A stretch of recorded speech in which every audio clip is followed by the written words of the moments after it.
Good evening and welcome to the Board of Selectmen's meeting for March 18th, 2014. Roll call, please. Colin McNabb present. Sulicio present. I'd like to announce that the meeting is being tape recorded. Chairman's additions, deletions. We are deleting 4.5. We are adding 4.4. 4.4 is review a request from Fire EMS Chief Don Klein to appoint Chris Trahey as a call firefighter with a term from March 18th, 2014 to June 30th, 2014. Review and approve meeting minutes. We have a couple, Colin.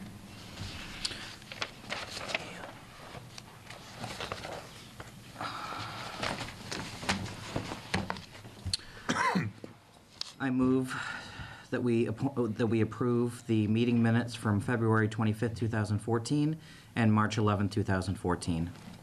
I'll second that. All those in favor? Aye. Aye.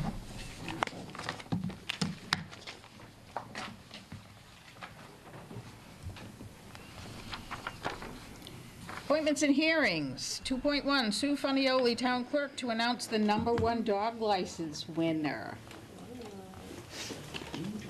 This is Vicky Lentini, the #1 dog owner. Her dog is in the car, because he barks a lot, she told me. It's an Australian cattle dog. Oh, those are so cute. So he is our #1 winner, and here is the #1 tag. And your blanket. Yours or his.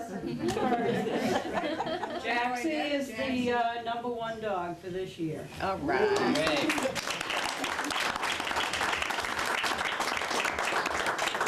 Congratulations. Thank you.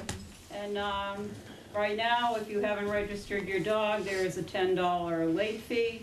But May 1st, it's $25 plus the 10 plus the cost of the license. So come in before it changes May 1st, please. Thank you. Thank you, sir. Thanks, Sue. Thank you. 2.2, Fire EMS Chief Don Klein to discuss management and operation of the Fire EMS Department during the transition after he retires, including appointment of an acting chief. Where is he? There you are. I'm hiding in the corner. Andy and I have had a few discussions. I know that you're in the process of hiring the new chief, and unfortunately, that's not going to happen before I leave here next Friday. And so I wanted to come in and discuss with you having an acting chief appointed in the interim until the new chief is hired. I also have given Andy, and I don't know if you have a copy of it, but I gave you folks a kind of a synopsis of my accomplishments over the last 7 years. I hope I've left the department in a state better than what I found it, and I wish, I'd like to say publicly, I wish the members of my department all the best in the future, and to the new chief, whomever that may be. I would like to thank the Board of Selectmen and all of the town department heads that I've worked with over the last 7 years. That has been an extreme pleasure. And to the people of the community, I hope I have done you proud as your chief, and wish everybody here the best of luck in the future. With that said, I have made a recommendation to Andy that my deputy chief, Dave Roy, be appointed the acting chief until the new chief can be appointed, but it'll be more of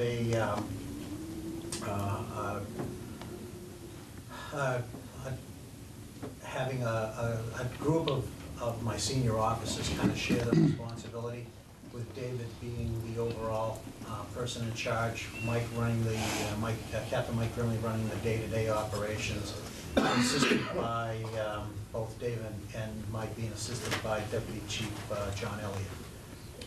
So I'm hoping that that's the direction that this board chooses to go. Seems reasonable to me. Whatever is your recommendation is fine with me.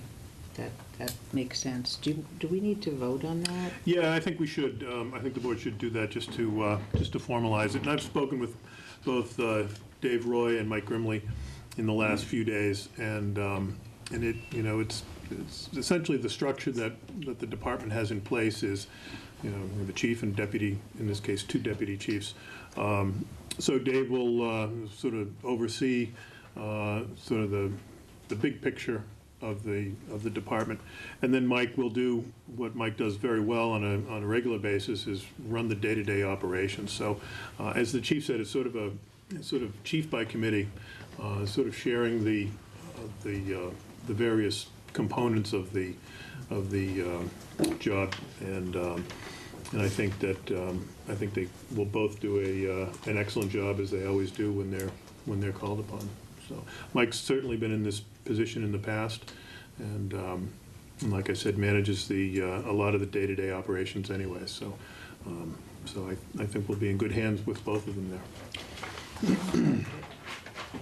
And that's typically how you'd leave it if you were on vacation or whatnot too, right? That's true. Yeah. Yes. Okay. I move that we name Dave Roy as acting chief of the Fire EMS Department. I'll second that. I would just add that And Mike? to In the same recognize Mike, yeah. Oh, or you could do it as separate motions if you prefer, but to recognize Mike as the day-to-day operations You manager. can do it together. Let me rephrase. Okay. I move that we name David Roy as the acting fire chief, fire EMS chief, with Michael Grimley handling day-to-day operations. I'll second that. Any other discussion? All those in favor? Aye. Aye. Thank you, Chief. Thank you, Chief. Thanks, Chief. 2.3, Recreation Commission, to discuss the request for funding from the general fund budget. Andy? The Recreation Commission is here. They had a meeting with the Finance Committee a couple of weeks ago. Recreation Commission is asking for a restoration of funding that they used to receive from the general fund budget. That funding was discontinued about 5 years ago, and the operation has been funded through the proceeds of the revolving account during that time period. So, like I said, I know the commission is here. I know they have some information that they or some words they want to share with the board. So, it makes sense to turn it to them. Hi, good evening. Sharon Whittier, Recreation Chair, and we have Alice Kennedy and Jen McLaughlin and Dave Shuttler here.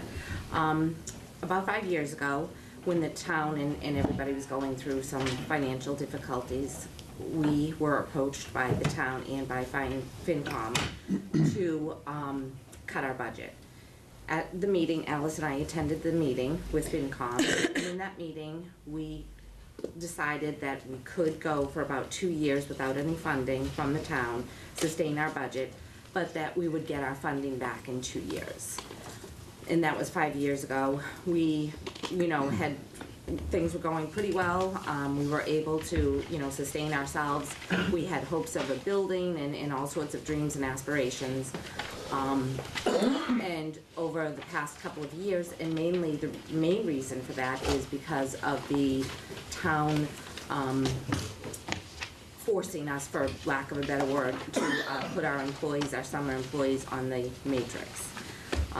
And also the cost of us hiring new employees for a physical at $170 per physical. That increase alone, and these are very rough figures, the increase is about $4,100 in salary, and that's on the low end. And then for every new employee that we hire every year has to have a physical at a cost of $170.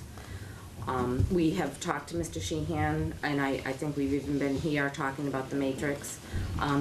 Basically, that the cost of us keeping our employees, we used to pay our employees about $8, $8.25 an hour to start. That's now up to $9.25 an hour. And that's only at the very minimum. You know, we've had some counselors that come back year after year after year that are making well over $10 an hour. And it's that cost, we feel it's that cost that has really cost us to lose money. And at the rate we're going, recreation is going to have no money in about a year and a half, which means no summer recreation, no recreation programs at all. The $22,000 is simply what we had. We're not asking for any more money. That $22,000 will cover Emmy's salary, who is our director, and the cost of the physicals. Now, obviously, we run our own programs. We make some money with our programs. Mr. Sheehan, on many occasions, has said that we need to raise our fees, we need to cut our costs. Every year, we raise our summer recreation fees, which is our main program, but we are all adamantly opposed to raising those fees so astronomically that no children will be able to attend them. We are 5 elected volunteers. We were voted on by the people of the town. We want to serve to the best of our ability and to their ability. And raising their fees so that they can't send their children to any of our programs is just not feasible. So we want to be able to keep doing what we're doing, but also, do it with the money that, we can. Anyone else? I guess I have a question for you. I know one of the meetings that we had with Sharon and I had met with Andy, we had asked that if you could take our employees off the matrix because they're part-time summer employees for 6 weeks. Take them off the matrix and give us the waiver for the physicals, that we would probably be okay. Was that ever discussed? Not that I remember. No, not since I've been I on don't the believe- board. I don't think the board's not discussed that. We've been to a couple of Board of Selectmen meetings talking about, when that was, it was probably right when it first happened. So When it it's at about a first couple of- happened, I remember having discussions too. Yeah. But this was what, last fall? We had I believe it was in the fall, we had a discussion with Andy. So let me make sure that I understand. In effect, if you were to take those people off of the matrix, There's that 18 counselors. what that would mean is that you have 18. If those very same 18 individuals came back the next year, you're saying you would not give them an increase of 2.5%. That's not necessarily true. What we're saying is that But that it is should be- exactly what the matrix does. It should be our decision as to whether or not we give raises, depending on how financially stable we are. Okay. And the reason I say that is because it's a 6-week part-time position. I do have some information here that Emmy pulled from local or from other towns in regards to their recreation programs. This is from Sturbridge. The salaries are paid through their town funding, supplies through the revolving fund. They do not require physicals. They do give a cost of living increase every other year, and the current rate is $8.61 an hour. Southbridge, 2 full-time salaries in building expenses, utilities and insurance are in their tax-based budget. DPW pays for all the groundworks, fields, parks. Everything else comes out of the revolving fund. No physicals required, raises by performance, 2 levels for counselors. Number 1 is the minimum wage to a maximum of $8.70 an hour. The next level is $8.34 an hour. They can move to a max of $12.35 an hour. Fitchburg, funded by the town for 12 to 13 counselors, physicals and drug screening required, paid for by the town, no raises, $9 an hour for the last 5 years. Westminster, small budget provided by town, no physicals required, no raises, current rate is $8 per hour. Clinton, $14,500 from town per summer, no physicals required, raises if possible, and the current rate is $8.50 an hour. I have a question. Yes. What is the reason that they get a physical? Were I you? have no idea. Mandated. It's We mandated. we in town require charter. physical for all new employees, Okay. unless, there's certain, somebody's only, like, we have a couple of people that work 5 hours a week, something like that. Sometimes we waive it for those people. But we've gone round and We round talked a number about of that times about before. this. And we've consulted with Labor Council, and one of the questions that the Recreation Commission asked, which is would have been a good workaround if it was acceptable, was to accept a letter or a physical report from the counselor's own doctor in lieu of a town physical. Our Labor Council had some concerns about that approach. His primary concern or his primary argument when I asked, do we really need physicals, was you've got young people, high school or college, overseeing younger kids. And, if there's a history of, of any improprieties on the part of the counselors, you want to know about that before they start, whether it's drug use or whatever it happens to be. And that's So- because a physical also includes drug testing. No, it doesn't. Because my son, on June 1st, had an extensive physical through his own doctor. He was hired through rec. I brought him over to Burbank Hospital where he had a physical that lasted approximately 3 minutes. They checked his heart, took his blood pressure, and that was the end of that. I didn't even have time to go out to my car to get a cup of coffee. So- Physicals are also being done by a nurse practitioner, not a physician. Where most of the students, they're required to have physicals for high school or college or any sport. So they have a full physical from their own doctor, my daughter included. And then she had to have the drug testing, which was over and above. So I don't have a problem with the drug testing. I think it's important when children are, these young adults are working with children. But the physical is redundant, and it would really save a lot of money. I think it's kind of a compromise if we could accept the physical from their own physicians. These are MDs. These are, you're comparing an MD. I hear what you're saying, and I can appreciate what you're saying and where you're coming from. However, as board members of the town, we need to be concerned about the liability of the town or potential liability of the town. We talked about this in the past.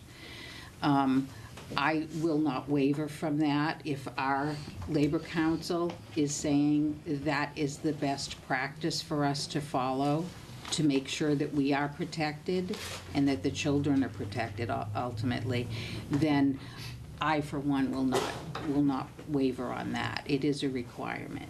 Now, in terms of the money part of it, my understanding, I want to go back to when this happened. It was just prior to me coming on the board, and I remember discussion when I did get on the board that the recreation, because my husband was on the Recreation Commission years and years ago, okay? So I was told that it's self-funded, okay? It's a revolving account, and that the Recreation agreed to make it a revolving account. Now, what a revolving account means to me is, and to most, is that you make sure that you're only funding programs that you can afford to fund based on what's coming in. For example, you'll see continuing ed at the colleges. When you sign up for a class, they will pay the instructor, they will pay all of the additional things that they need to. But they also figure out what it costs for that instructor and all of the other expenses. And if they don't get enough people to sign up for the class, they will cancel the class because it must be self-funding. We do that, Sue. Well, I disagree with that, okay? And the reason I disagree with that is because I'm looking at receipts compared to what you've spent over the last 5 years. And you are not staying at that plateau. You are not doing that. I think, my personal opinion is that it may have to do with your hesitancy to increase the cost of your most expensive program, which is your most lucrative program too, which is your summer program. Now, I was told that last year, for example, there were 165 children that you serviced through the summer program? It was, Yeah. Okay, so let's say it's 165. Were those 165 children all full-time? No. No. Were they all part-time? No. Were they all there for all 6 weeks of the program? No. Okay. Your employees, all 19 of them, were paid for the full 6 weeks. Is that not true? For the hours they worked. But we cut their hours. For the hours that they worked, and I saw that that was part-time for some, okay? But the reality is it was level-staffed for that 6-week period. But we also have to follow guidelines, Sue, of having so many adults to so many children. What is your ratio that you 1 have to to 10. follow? 1 to 10. 1 to 10. And that's for the You're younger kids. currently more like at 165, I think it came out more like 1 to 8. Okay? I think, I'm saying this because I've been looking at these numbers for the last 2 days, okay? And I think you need some help. I'd be glad to be able to try to help you or find someone that can help you so that this can be a good program. I've never heard anything bad about it.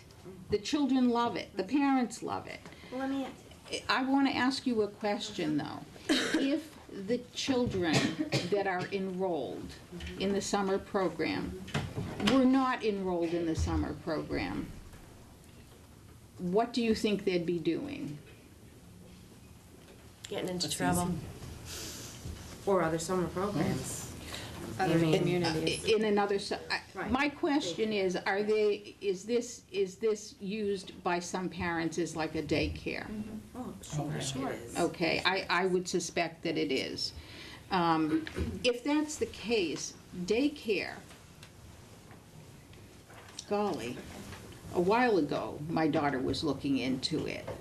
And for a summer daycare program, it was between $5 and $8 an hour. You're charging $200? No, not that. $400? $400 for full-time for 6 weeks.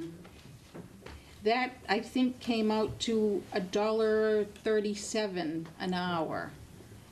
$1.37 an hour is, I was getting paid $1 an hour for babysitting back in the 60s. If I may.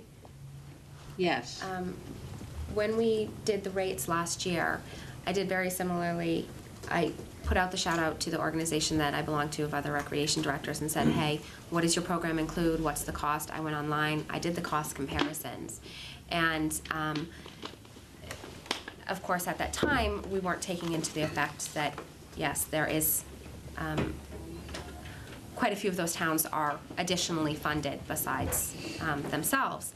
And, you know, the cost per child per hour runs to about that. It's about, you know, $1.30 to $2.50 an hour for this same sort of summer recreation program when you're not including things like a lake or an indoor pool as a part of the program. And it was, the board was very concerned with the economic demographic that we have in Townsend, that we actually would over-raise to the point where we actually end up outsourcing or, you know, canceling out our program as a whole. My question is, and I said this in the finance committee, we received $22,000. That $22,000 was taken away. We are a town board. We are the Townsend Recreation Commissioners. The town of Townsend mandates us on what we have to pay our counselors, but yet you don't give us any money. All we're asking to do is to have that $22,000 put back on in the budget and have the townspeople vote on that. We feel it's their right if they want to, be able to fund a program, a town program. That's what we're having, that's our question. On your website, on the website where it talked about the summer program, one of the things that it said was that it's open to residents of Townsend, Ashby, or surrounding areas. I doubt very much if anybody in Townsend that wanted to say yes to that 22,000 would want you to take those children in at the same amount of money We as wouldn't at that point. Townsend students. We wouldn't at Okay, that so point. that's number one. Right. Okay, that's number one. We wouldn't at that And when point. you say that you would like to go to the town and ask them for the 22,000, if you people would stay, we're gonna be talking a little bit about the budget situation for this year. It's still a little early because we haven't gotten all of the numbers as usual from the state.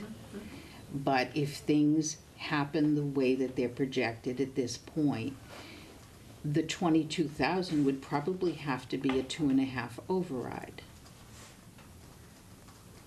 Okay, because the reality is, we have enough money to do what we need to do and less. Okay?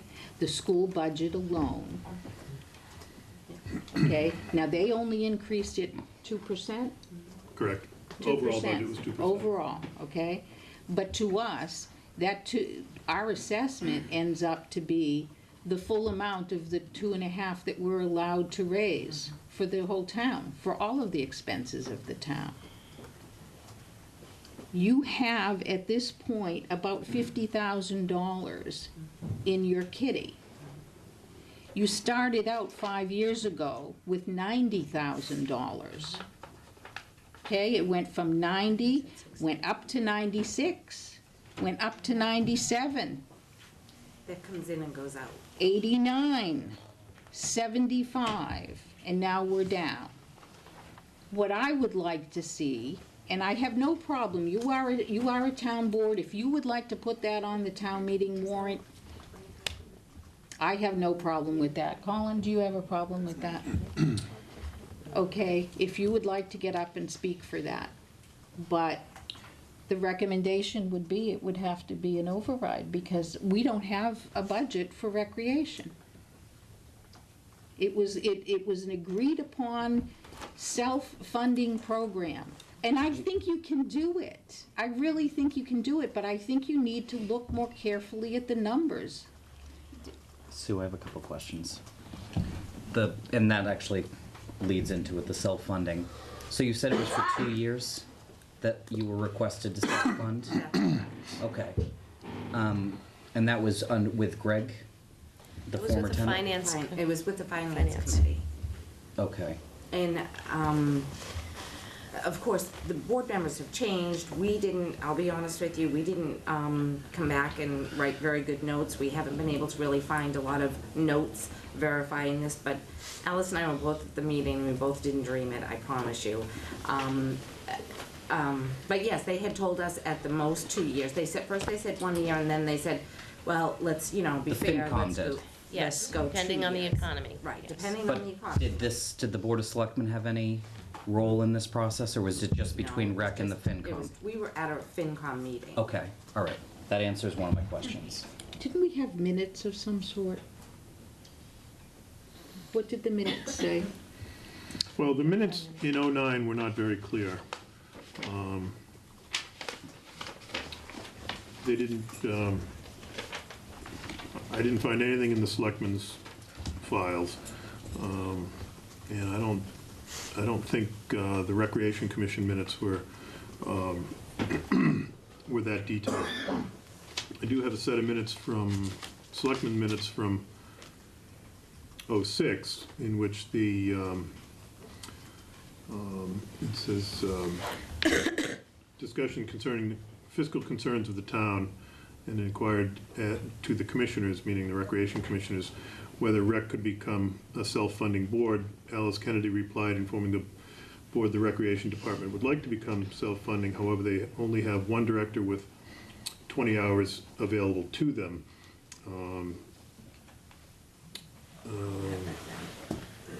Made reference to budget cuts, presumably general fund budget had been cut over the years, and didn't really come to any conclusion of what was anticipated. Prior to when that Correct. happened anyway. And I did talk to Greg Barnes, and he doesn't have any recollection of this being a temporary change. His recollection is that it was to go in a sort of standard fiscal policy, which is when you have a program that can be funded by user fees, that you should fund it through user fees. And I think your point is good, Sue, that it's, for the full day program, it's about $67 a week. And I think, I think it can be made to work. I understand the demographics of the town, but I think that the program can be made to work. I also object to the, or take issue with the impact of the compensation and classification plan. I did a quick calculation. I came up with a substantially lower number of about $2,500 based on last year's salaries. But certainly, no matter which numbers you take, it's a lot less than 22,000. You had something else, Colin? I have several other things. Go for it. Sorry, I didn't mean to jump in on. No, actually. So, my question for your board is, are you willing to raise the rates at all? We raise the rates every single year, Colin, But about what percentage do you $50. raise it? We do about, I think it's about $50. We increase about $50 every year. And again, you guys were just talking about how bad the budget is and everything else. That's the economy. That's the basic economy of everywhere. Those are the townspeople. Mm-hmm. So you're asking us to, in fact, raise these rates probably by $100 at least, if not more, maybe $200. Who do you think's going to send their kids? And as If they're going to need daycare, okay? And their alternative is to pay $8 an hour somewhere else. If you charge $3, that's gonna sound like a bargain. Parents But don't look at it like that. They look at a chunk. It's like $400 for 6 weeks. Well, that's a lot of money. Every single time we raise it, Yeah. there's complaints. 11 years ago, when So it's a marketing technique. You don't say $400, you say it's $100 a week. Do you know what, you break it down so that it doesn't sound as horrid. It's the same number. Well, we did do that last year when we changed to a 5-day pass versus the daily drop-in. And how so many that we people could get avail that. themselves of The that? 5-day pass was actually the majority of our purchasers, and they Okay. purchased more than one 5-day pass. And that's at the part-time rate, which is different than the full-time rate. yeah, but was that, No. it was a little bit more. It was actually more for the daily breakdown of $85 for 5 days. So they're actually paying more than they would at a full-time 6 weeks. 6-week. It's But kind of they're like, there for less hours. no, within the 5-day pass, they could either stay for a half day or a full day, and most of them did stay for the full day. We did that for financial reasons because people can come up with $85. People can't sometimes come up with $400 or $500. So it was easier for people to purchase, I have an extra $85 this week to buy that $85 pass, and then maybe in a couple of weeks be able to buy another pass. We did that, to try to get more kids and to try to get more people, I mean, it sounds like you really care about your programs. Of course we do. It's- You know, I know that you care about them. I went to rec. many moons ago. My kids, my grandson, I dropped him off at rec a few days last year. And it's great. The kids love it, the parents love it. But you have to find a way to watch the costs, watch what you're charging, and try to bring in what you're spending.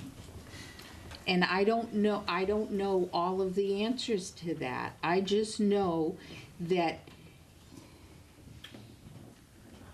to say to the town, you know, we need this money back, number one, when you still have $50,000 in your kitty. You know, it's like you were given $90,000 to start with 5 years ago. And, I mean, I graphed it. Your expenses are outweighing your receipts. Well, one of the other things too is we have no home, so to speak. We lost a dance, which is a moneymaker for us in February because of the snow. Mother Nature decided, we're supposed to have a dance on Friday. We got bumped by the schools because they had something else, and we know schools, their projects or whatever are priorities. So we asked if we could have the Great Hall, got shut down. Had called a couple other places, called the fire chief, got no phone call, no return. We ended up having to cancel the dance because we have no place to have it. How many children had signed up? They come that night, but there's anywhere between 145 to 210 kids. Even when there's something else going on? Yes.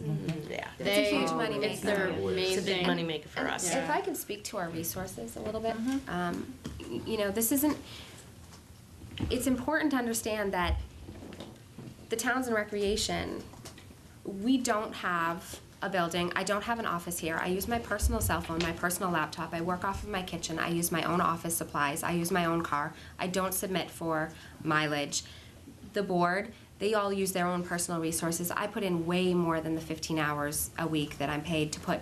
And it's not just summer rec. We talk a lot about summer rec because it's our big program, but we provide programs throughout the entire year, including running the ski programs for the schools.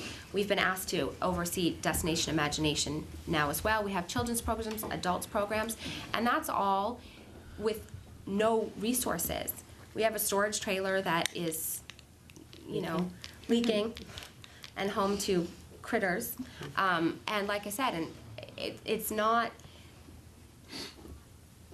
we don't have excesses that we're looking to fritter money away with. You're simply not bringing in enough, okay? And I work 15 hours a week paid to bring in enough. One person. And we're asking that because of what the matrix supplies, because of that restriction, that we Okay, I'm look gonna at show it. you a worksheet that I did, okay? This worksheet took your summer program last year and the pay that everybody got, all 19 people. And then I converted that into, well, what were the hours that they worked based on what their rate of pay was. And then I took that and I said, okay, 2.5% increase, assuming that all of these people are gonna come back next year, and that they're all gonna get a 2.5% increase for the same number of hours.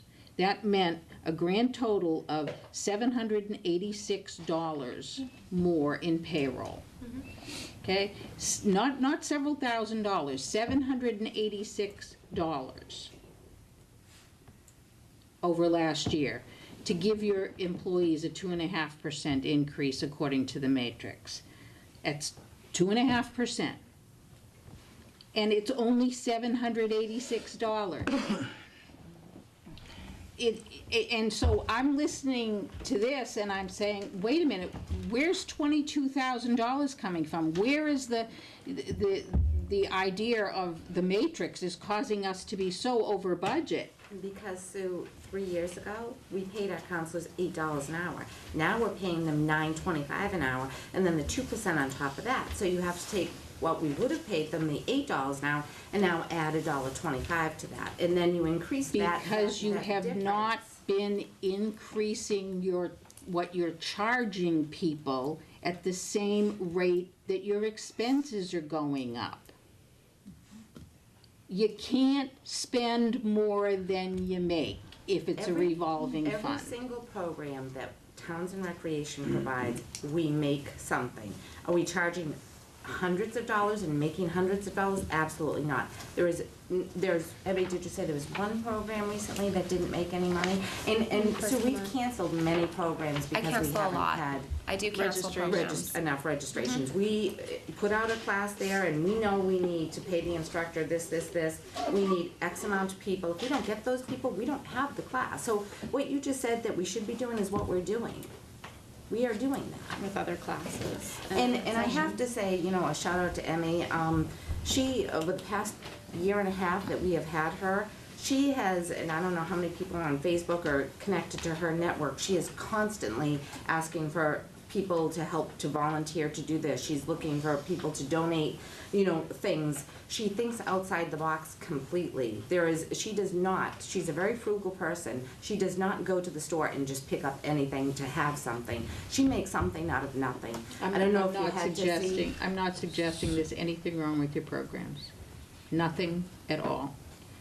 From what I've seen, you do a wonderful job. It's financial. It's financial. Sue? I just have a couple other questions. I mean, me personally, as an individual, I don't have any problem with if they have a documentation from their doctor. The physical doesn't, you know, it doesn't bother me if we didn't have one, so long as they are getting a physical from somewhere. I have a question, Andy, on the matrix. Mm-hmm. What is how would that work if they say weren't on the matrix, and why is that a problem to take them off the matrix? I'm just curious. We instituted the compensation and classification plan because we didn't have parity or equity within the various departments of the town. There were too many departments that were setting their own rates, and so that was a problem. Rec, not to pick on anybody at Rec, but there's a summer counselor at Rec who makes more than some of the administrative assistants here at Town Hall, makes more than some of the librarians. That's an inequality. That's an example. That's not why we included them on the compensation and classification plan. We included everybody who was not in a collective bargaining unit, a union contract. Okay. So the cemetery employees that work seasonally for us, they're part of it as well. So They get funded by the town though, correct? Or no? Correct? partially. Partially. Right. Partially. So But still, when if there's an employee here in this building that's making $14 an hour, and they see that there's somebody who's working a summer rec job that's making $15 an hour, that rankles them, and that's inequitable.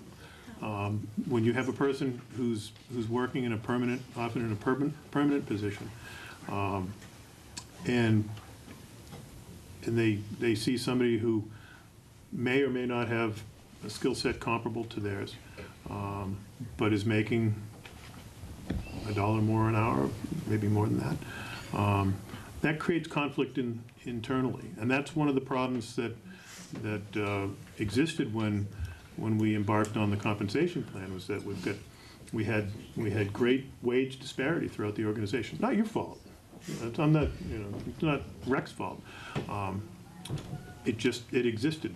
It was across the town. It had been in place for years, and so it was an effort to try to address that.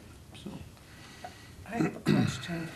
When you did the wage, for rec, you only did 2 levels. which were the counselors Mhm. and then And the director. and the director. Correct. So the other woman wasn't even on a level. The assistant director. The assistant director Right, wasn't that's even. a summer, that's a summer So, you know, position, so we I included understand that. what you're saying, but you set only 2 levels, and one of them doesn't even qualify for one of those levels. So she's still not on a matrix.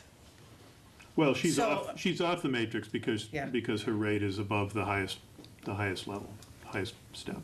Carolyn? And so if that position opened up, say that person didn't come back, you would promote somebody, probably somebody with experience, somebody who's worked for you for a couple of years. You'd promote that person into that level, and they would be presumably at a higher rate than everybody else under them.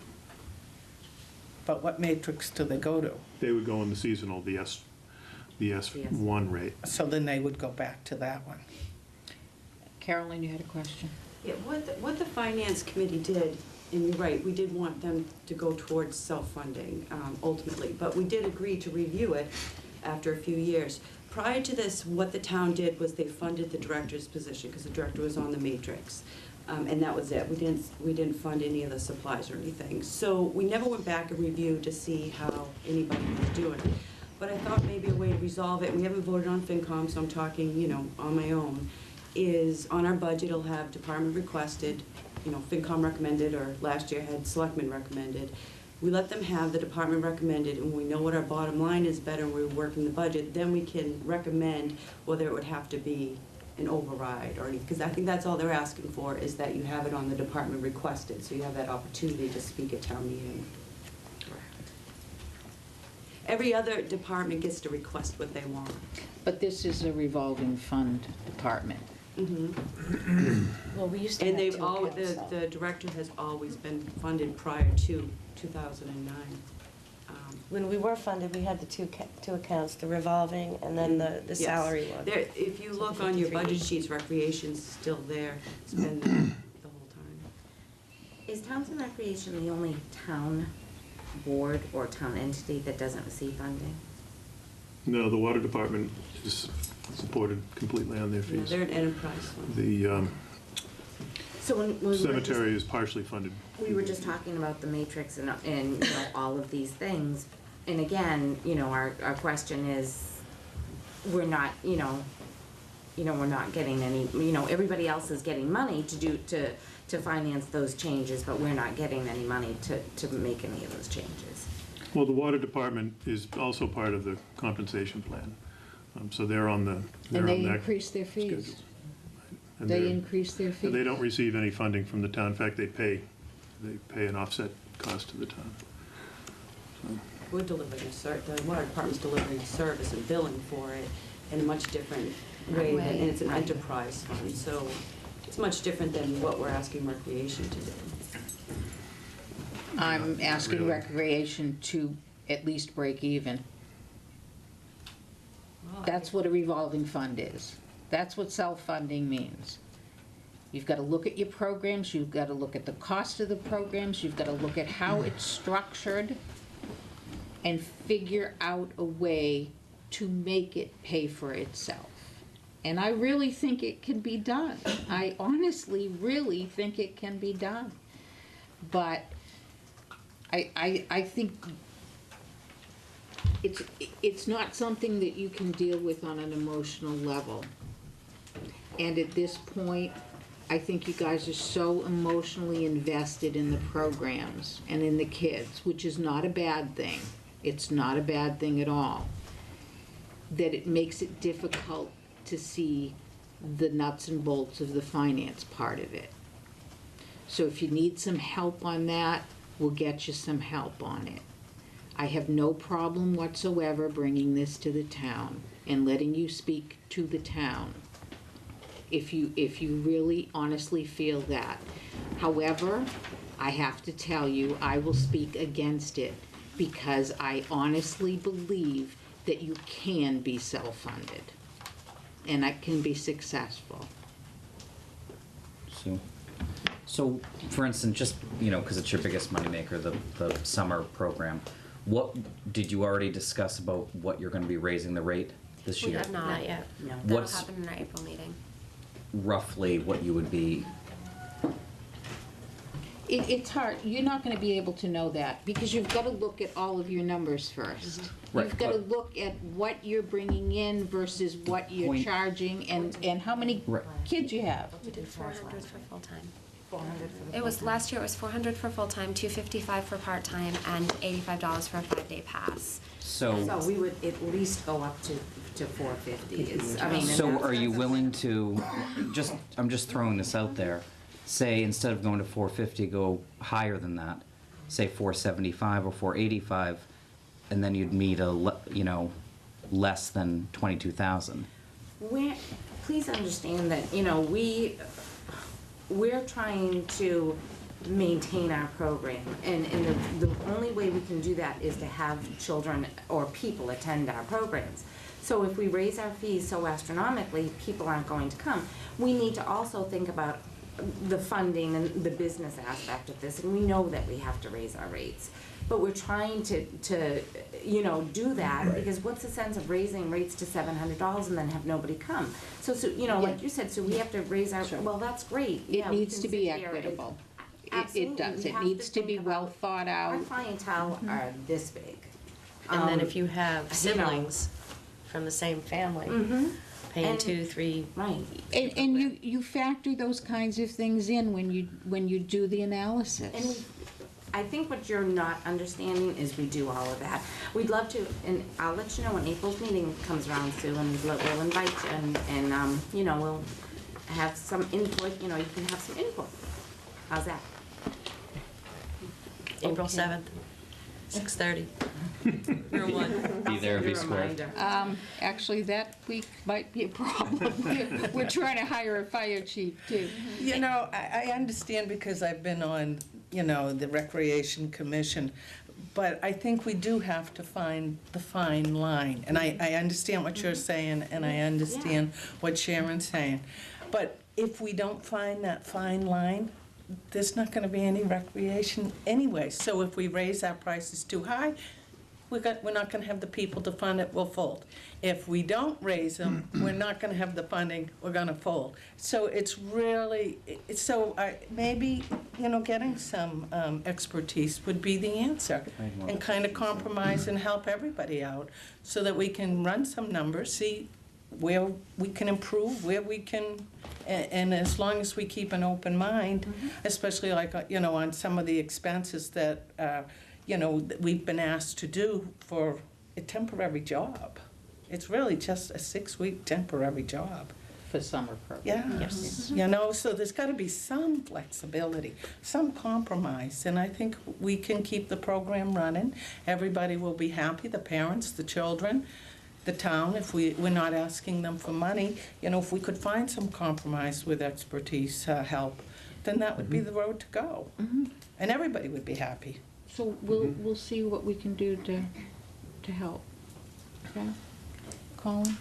I just had one, I should have asked it earlier, so is the physical only on new hires, or is it? Yes. So not for people coming back? Correct. So how many people do you anticipate coming back? I mean, What did we have last year? How many did we? Last year it was an even split. We had, I believe we had 9 and 8. I believe. New hires?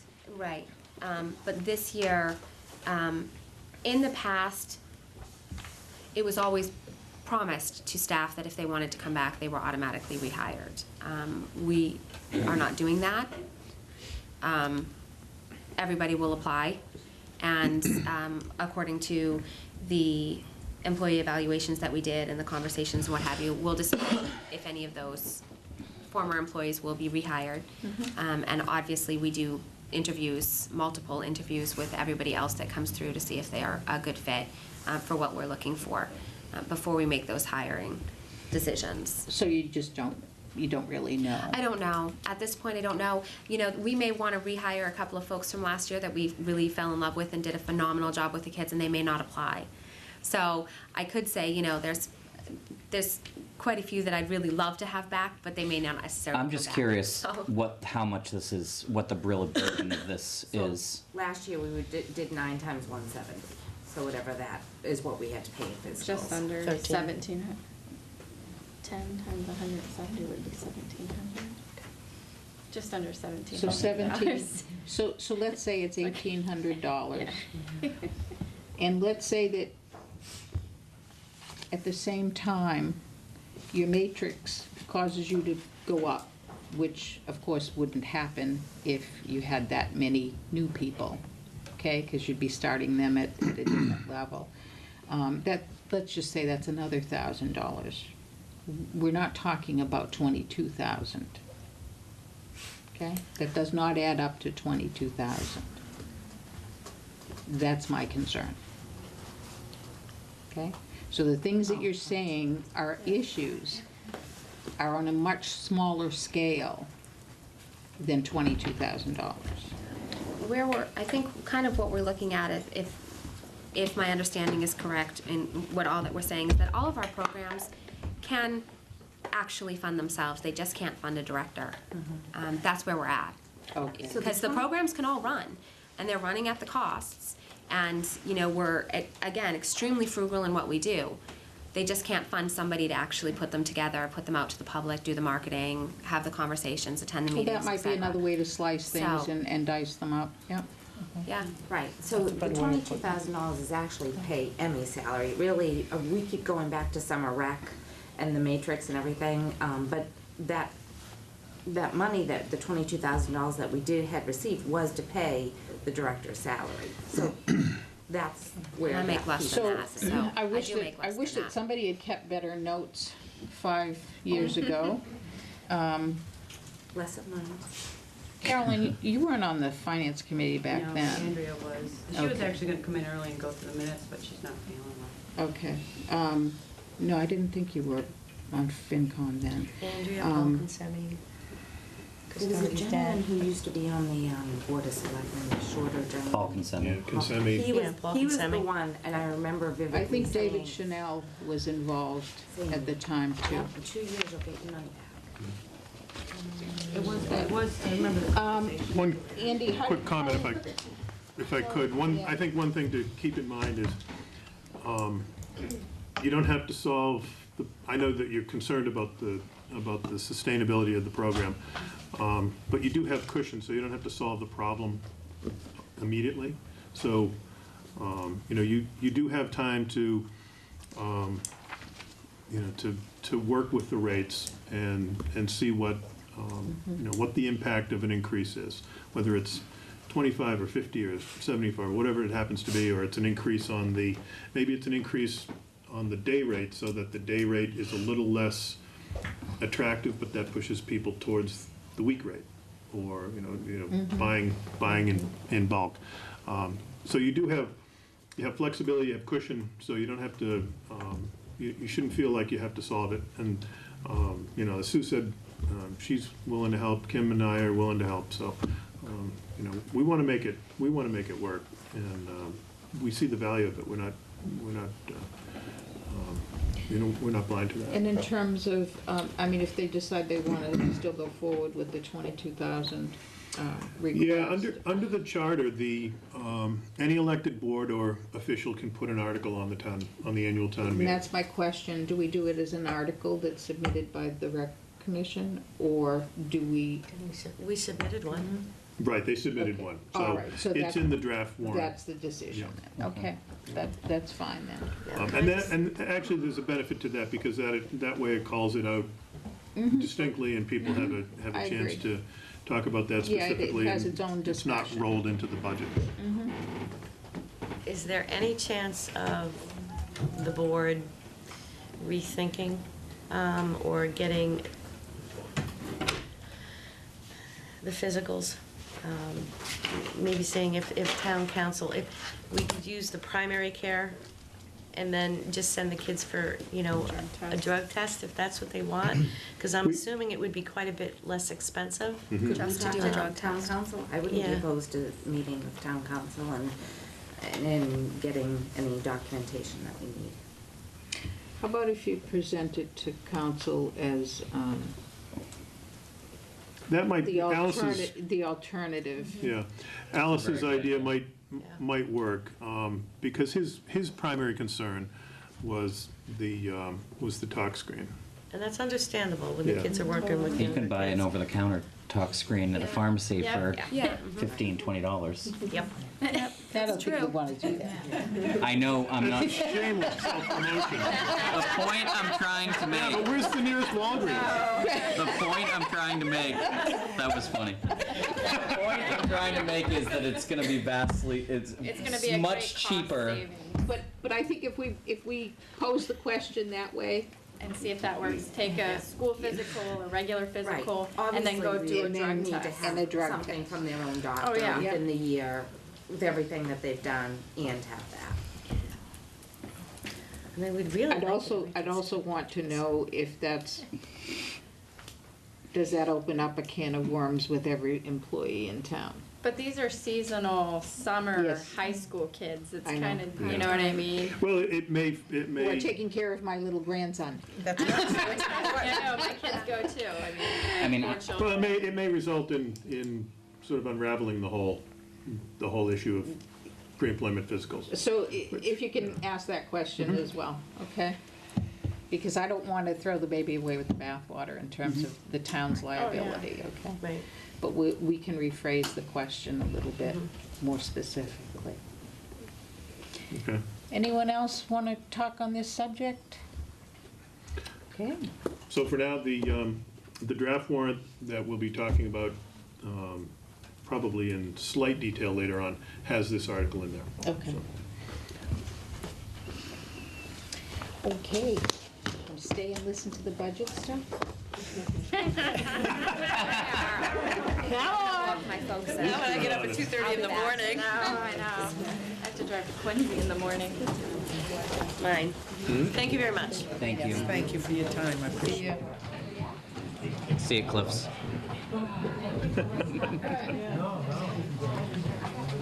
I run into it.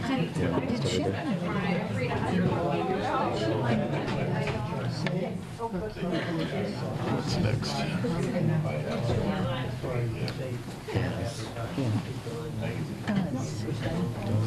No, she ate for, I don't know if that's, where'd everyone go? Yeah. I Carla, we're guess- getting closer to you. I know. Coming up and down the stairs, it's just that. I can't blame you. Don't leave, we can stay. I have a book discussion tomorrow night. Have to go knit. Okay. Quieting down. 2.4, Capital Planning Committee to review and discuss FY15 capital plan. Where we were at with this, Andy? Well, Lorna Fred and Carolyn Smart are here from Capital, is that every, and Roger? Roger Reposer. Oh, yeah. And, I forgot about Colin, Oh, yeah, Yeah. you my too. favorite capital planning member. You guys got a quorum? We do have a quorum. Did you Did you post? post? Yeah. Okay. All right. So by law, the Good Capital job. Planning Committee provides a recommended capital budget to the board 60 days prior to town meeting. So this came in a couple of weeks ago now, but the board hasn't met to discuss it until tonight. So we had initially given the committee a projected capital budget of $200,000 for fiscal 15. This is for the year that begins July 1. It'll be on the May town meeting. We funded, the last few years, we've funded capital improvements, investments out of free cash. We put money into the capital stabilization account in the fall, and then we transfer it out to fund the capital program. So I think probably hear from the committee. Lorna? Okay, I think it's pretty straightforward. We have the fire station, $11,300,000, and then we have everything else that's coming out of the capital fund at $206,000. As usual, we went through numerous iterations, meetings with all the departments, asking them what their priorities were, and doing the best that we can to pare the list down to what what our means are, which is $200,000. No, I can't. And yes, we have gone slightly over, but I understand that there Oh, is it's the years. some money It's the years. left over from prior years, and that we actually do have the $206,000 available. So something new that I've done this year at Carolyn's suggestion, and I think it's a good one, is to there's a one-page description, a very short description of every item that's in that $206,000, which I mostly pulled from the material that the department submitted to us, just to promote some understanding among the board and also at town meeting as to what it is that we're suggesting that they buy and why. Some of the items on here have been on the department's request for 4 years running, you know, and so things are deteriorating even as we speak. And at some point, we just have to take the bull by the horns and address them. And there it is.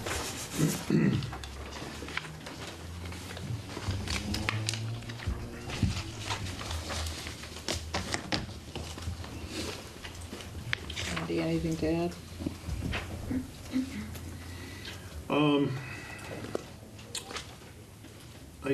I do. We've been doing the capital plan for, I think we're in our third year now.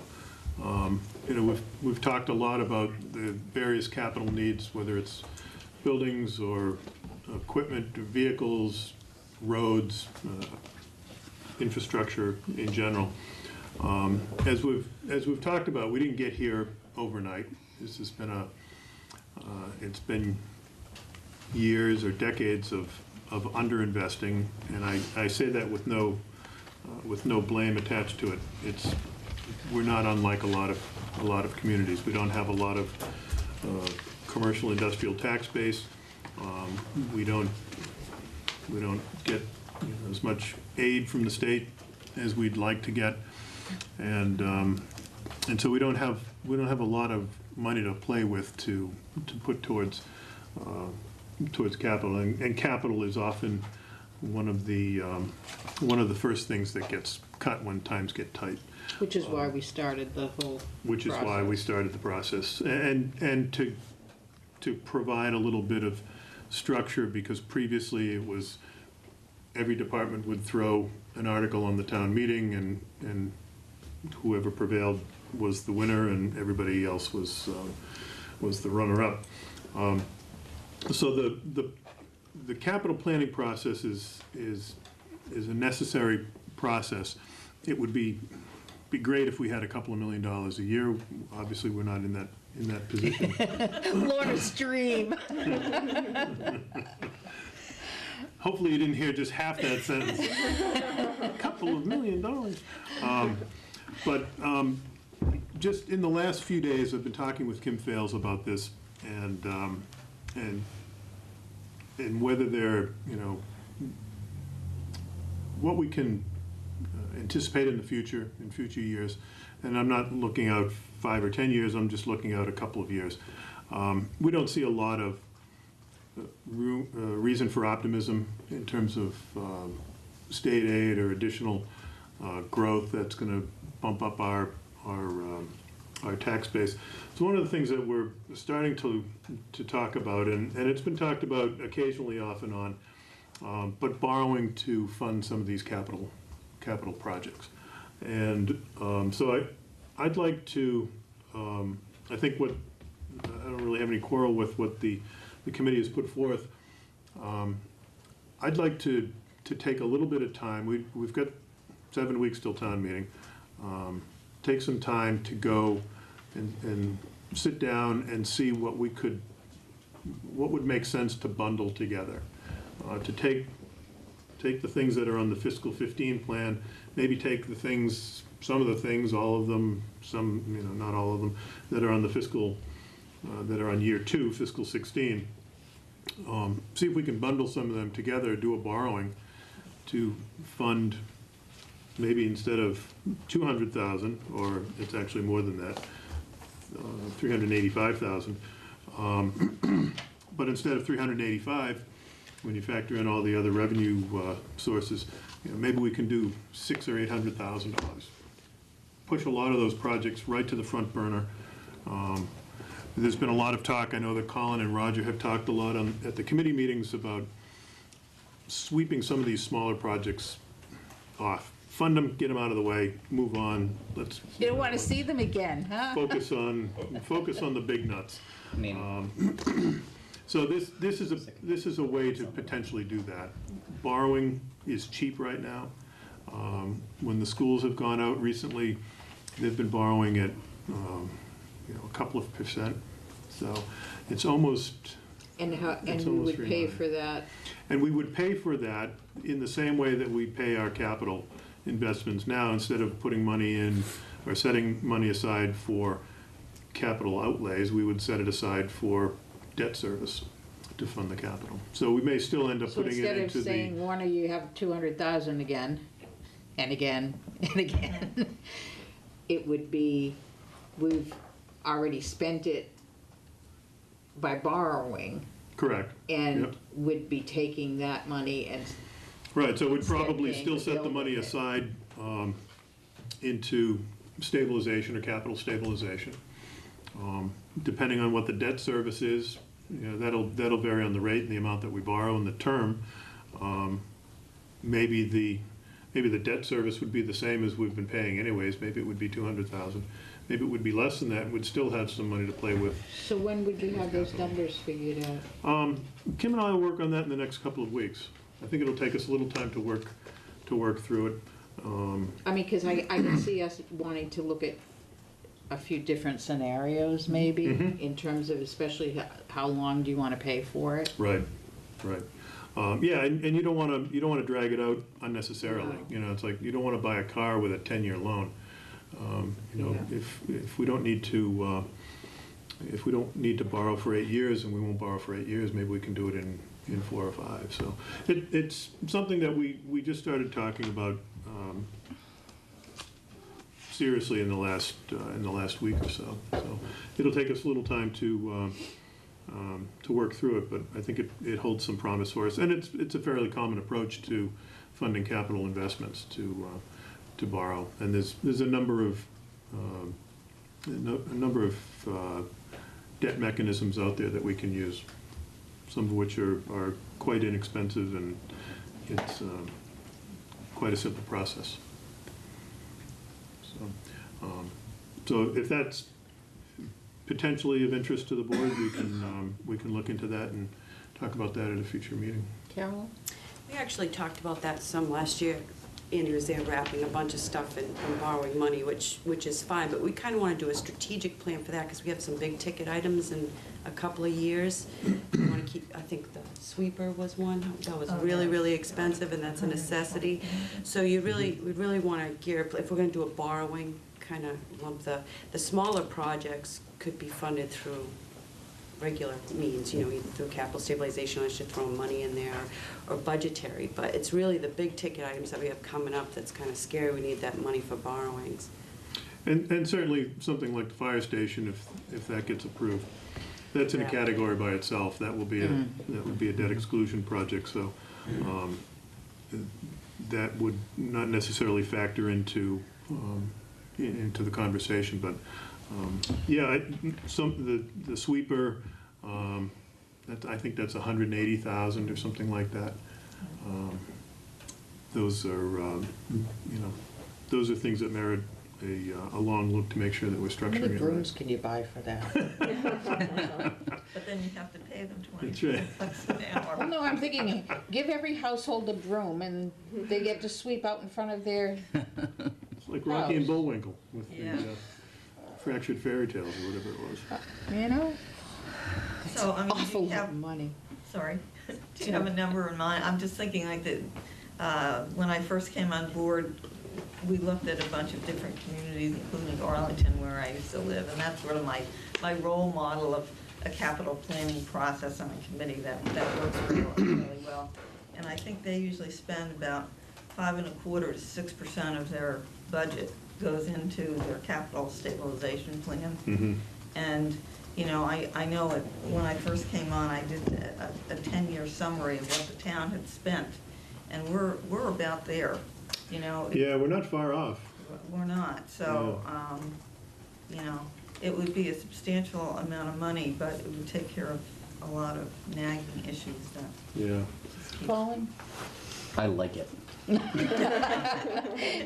So does that mean I get fired? You can't be fired. No, no, I think that. This is municipal, this is a job for life. I think Andy, I think Andy and Kim's idea is a good one. Yeah, I'd And like I to see think- some numbers, I want to see, how it looks. yeah, definitely. I mean, it is a thought. It's cheap to borrow right now. I think we I mean, had that's some- why a lot of people are doing the, you know, the equity loans and things like that, because it's cheap to borrow right now. People are had some- refinancing because it's cheap to borrow. Yeah. The other thing related to that, we If thought, we all keep doing it, it's not gonna be cheap that's anymore. right. Well, there's a question about how long it's gonna last. Yeah, exactly. But, you know, we're in the process of getting rated by Standard & Poor's for our bond rating. So we expect that fairly soon. We've sent in the information through our financial advisors, and it's being sent across to S&P. So hopefully, in short order, we'll have our rating, and we'll have a better sense of what we can expect to borrow. But the rates are so low, it's kind of like, you know, 2.1 versus 2.3, you know, over 7 years, or, you know, whatever we might pursue. The impact is fairly nominal. Okay, So, sure, get back to us on that. yeah, I'll work with Kim on that and see what that looks like. Well, thank you for the work that you've done. Appreciate it. I did have one other thing to bring Yeah. up on capital. So, I wanted to bring this up since we're coming to the annual town meeting. At the special town meeting in the fall, a project was blocked from going forward. That bothered me greatly because we're an elected board. It was blocked by a non-elected board. And I would like to look into a bylaw change to prevent that from happening again. Is that a motion? Well, before we do a motion, You want to just direct right, Andy to look into it? yes. That's fine. I agree. I don't think. Do you have it any was- thoughts on it, Andy? I don't think it was the intention. I don't think the intention of the law when it was written was to result in what happened. So I think the town should look at that and say, what is their intention? Yeah, we had talked about this some time ago, and I threw together what I think is a fairly simple amendment that accomplishes what. Just run it by council. Yeah. Thanks. You gonna run it by capital? We'll give you a copy Yeah, we'd be kind of interested in knowing. after we hear from council. Don't we hear? Thank you. 2.5, patiently waiting or not so patiently. Board of Health to discuss additional funding to support expansion of the curbside collection program to include weekly recycling. Good evening. Hello. Chairman Good Chris evening. Canota could not be present tonight, so he's asked me to address the board. Dr. Me? And, yeah, I don't have another copy. That's okay, I'll just We'll look on. get a copy. And their request is very basic. Respectfully request the select board to include a warrant article to the voters for weekly recycling at their annual spring meeting. This is due to the trash budget that has been based on trash being picked up every week and recycling every other week. With the reduction in barrels to 2 33-gallon cans and the recent enforcement of mandatory recycling, the board is hoping people are encouraged to put more items into their recycling and not into their trash. Many residents of the town have made comments that weekly recycling would make the amount of recycling much easier to handle and that if they were away and missed the recycling week, they wouldn't have to deal with 4 weeks of recycling buildup. The people of the town of Townsend should be able to decide if weekly recycling is important enough that they are willing to pay for it. In conclusion, please keep in mind that weekly recycling may help to lower our trash numbers even further than the 10% drop you saw in 2013. What's the cost? $71,000.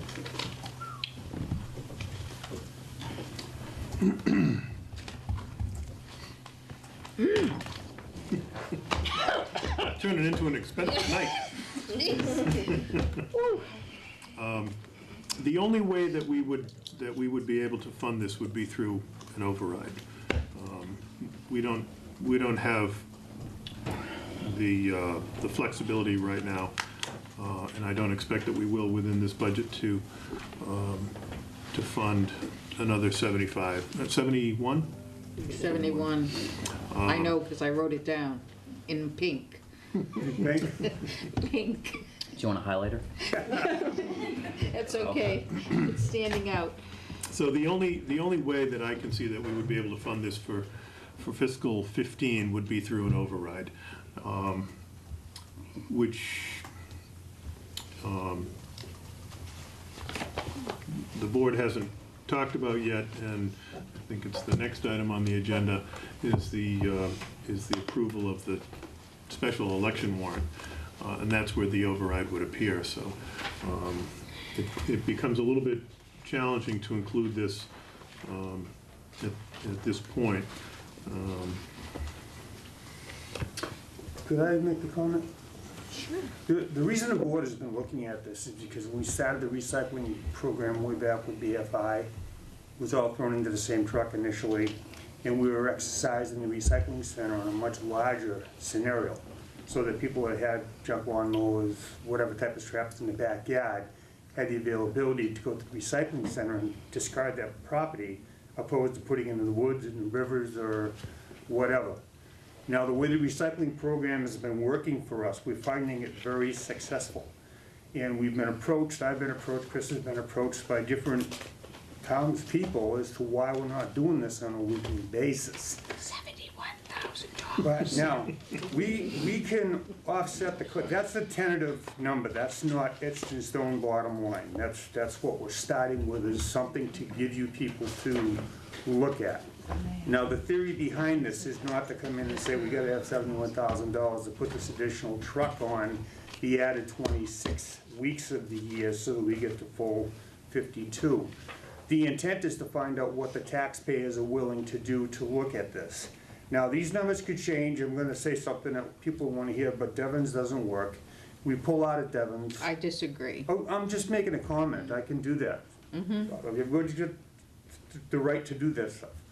We could find other alternatives to come up by cutting costs in some other areas, such as, once again, Devon's, even though you don't like that, and look at what the townspeople wanna do as far as, do they want to be able to invest additional funds to do this? Now, if we go to this pay-as-you-throw, which we don't wanna do, they have to buy additional trash bags every week to throw the remnants of the overflow of their bags to be able to get rid of them, because we're still gonna accept that after the 233s, and then you pay as you throw for the additional part of that.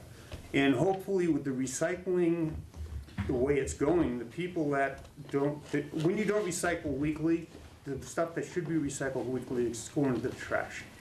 So if you add up all the weight that goes into the trash, we go around policing it, we know what we're talking about. That stuff will be weekly going into recycling where it belongs, which is gonna keep the tipping fee down, and it's gonna work better all the way around.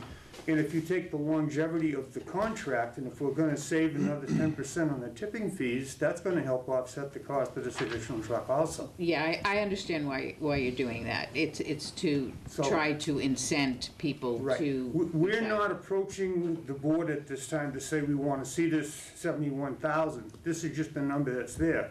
What we'd like to do is find out what the taxpayers would like to do. In other words, put it in a ballot, let the taxpayers vote on it. And if they're in favor of finding the ways to do this additional 26 weeks, then we start working on how we're gonna make that happen. Maybe for the upcoming contract, we're gonna be signing a new contract with Todas, et cetera. But to find out where the taxpayers are is what our intent is. I'm a little confused, okay? I understand that if we encourage recycling, it will help us with the tipping fees and help reduce the cost of the trash, basically. You know, one goes up, the other goes down. But the way that you've requested this, it sounds like it's its own article, it's an override article for this amount of money to fund the weekly pickup, right? To make it weekly rather than bi-weekly? Yes. Okay. Was that supposed to be intended to be sound that way, Carla? It was supposed to be intended to sound that way. All right? Okay, I'm in because you were disagreement talking, with that, but, I'm in disagreement with the fact that we're up to 71,000. I am in agreement that we're trying to find out if the taxpayers want to go for the additional truck. Now, the number was there, but I think there's not 100% certain as far as why it actually come out this way. And Chris obviously isn't here, he had to go out of Okay. town, so. The thing is this, that if you simply are looking to poll the town, I'm not sure if an override is the best way to poll them. You know, I mean, if you truly want to know, if you ask me, would it help me to recycle properly if I could put the recycling out every week with the trash? And if you asked Colin and if you asked everybody else, and you see what kind of answers you get. I mean, me personally, doesn't make a bit of difference because I have a bin for paper, a bin for, you know, for my containers, and it's right there, actually closer to my sink than the trash is. Okay, so it's like that's what we do. That it's just part of what we do, and the fact that you only come every other week simply means I need a bigger container to put it in. Okay, but you have no way of knowing when you see my trash only that I really am recycling. It's just out back. I didn't put it out today. So the fact that you don't see recycling next to it every single week doesn't mean that people aren't recycling. I think that the tipping part of it is a real valid thing. And I do see that, even in my own neighborhood, people still putting out more trash than they should be. And I've no reason to think that, you know, gee, well, if they were away, they wouldn't be using that much trash. So I don't understand it, and I don't see a recycled container on the weeks that you do collect recycling. Those are the people that need education more than anything else. So I guess I'm just not sure. If you want this article, we'll be glad to put the article on and let the town vote, but they're gonna want to vote on an amount of money or something. It's not a survey at the town meeting. Sometimes I don't present myself 100% the way people should be receiving what I'm saying. We got a number there for you people to look at. We're an elected board, we're officials also. That's right. We see what's going on in the recycling avenue, what doesn't get recycled when it could be if it was on a weekly basis. And we've had people approach us asking us why we're not doing weekly recycling. So in some fashion, I'd like to be able to go forward with you and figure out what we can do to find out what the town wants. And if it means putting an article for 71,000 to get it on the ballot to see if they want to vote yes or vote no. And once that's established, then we can decide how we're going to be able to work it out and make it happen. Yeah. I'd also like to ask people, you know, do you recycle? Well, you know? Carla, I've even been out with Carla, and we see what's going on, and not everybody is doing it yet, especially on the bye-week.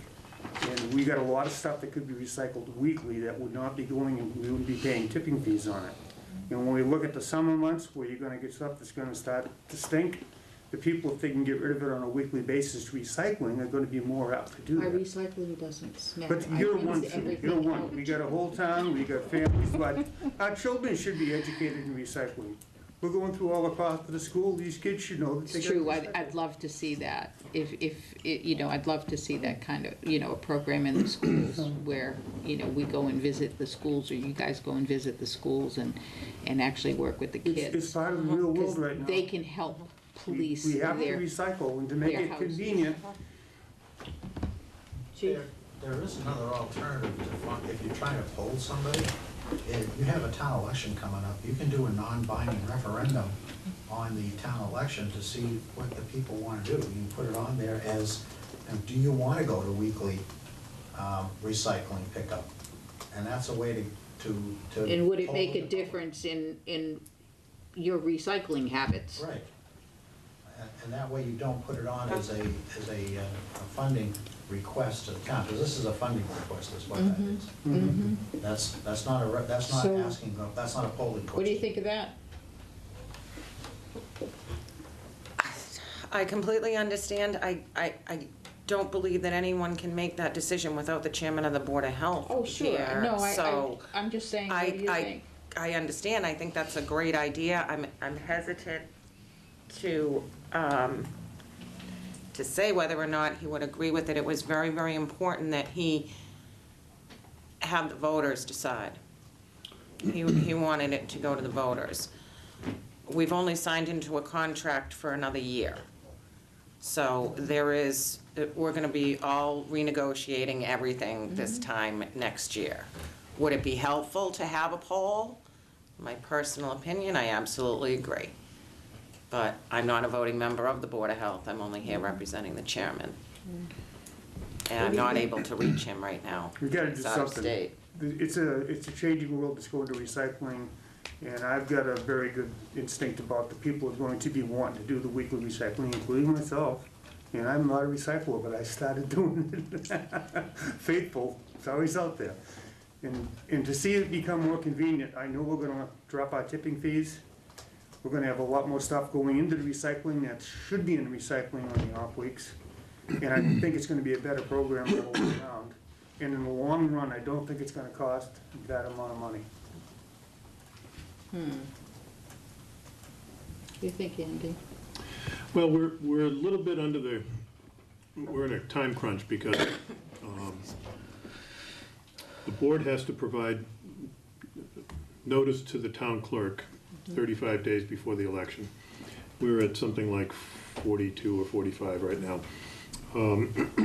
We're not meeting again, the board's not meeting again after tonight within that 35-day window. So the board would have to vote tonight to put an override on the ballot. I understand the board's concerns about recycling and that there may be people who would benefit from weekly recycling. My thought is to let the new limits go into effect in July, the new trash limits. Track it for a couple of months. You'll hear about it if there's, if there are the concerns that Jim has talked about, that he expects, if those come to fruition, we'll hear about it pretty quickly. You could then do an article on the fall town meeting that would lead to a debt exclusion, an override vote a year from now for funding beginning in July of 15. We don't know how much is going to change when we drop the There's a lot ballot. that's gonna change. It's not Yeah, gonna be but we don't pleasant. know, we hope a lot's going to change. Yeah, it's not Yeah, gonna be we hope a pleasant. lot. Carla's gonna have a very rough situation when the phone starts ringing. Well, we don't know that because we haven't gone to 2 barrels yet, so, and we're not for another 3 months, so, it could turn out the way, it could turn out that way. May I Could be just that. do a little internal poll here? Does it make a difference to you folks in whether or not you recycle, or save the recycling, whether they pick it up once a week or every other week? Does it make a difference?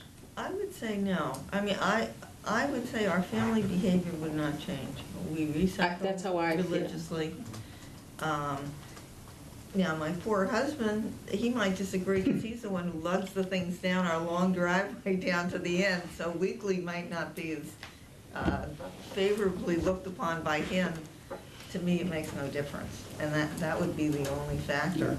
We've got to throw this in front of people who have families, too. I mean, families, 4 or 5 kids, which we have. And, Irene?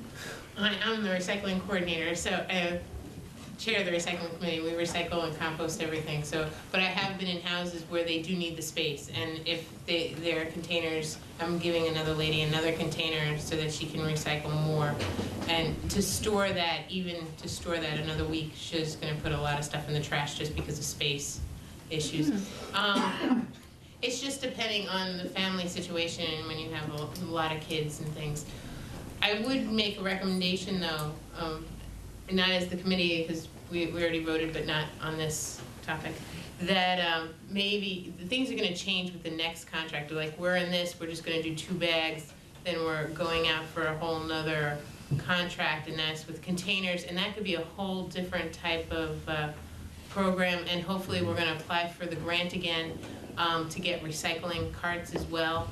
So that can change a lot when people have bigger spaces and bigger carts for recycling versus just set outs and stickers.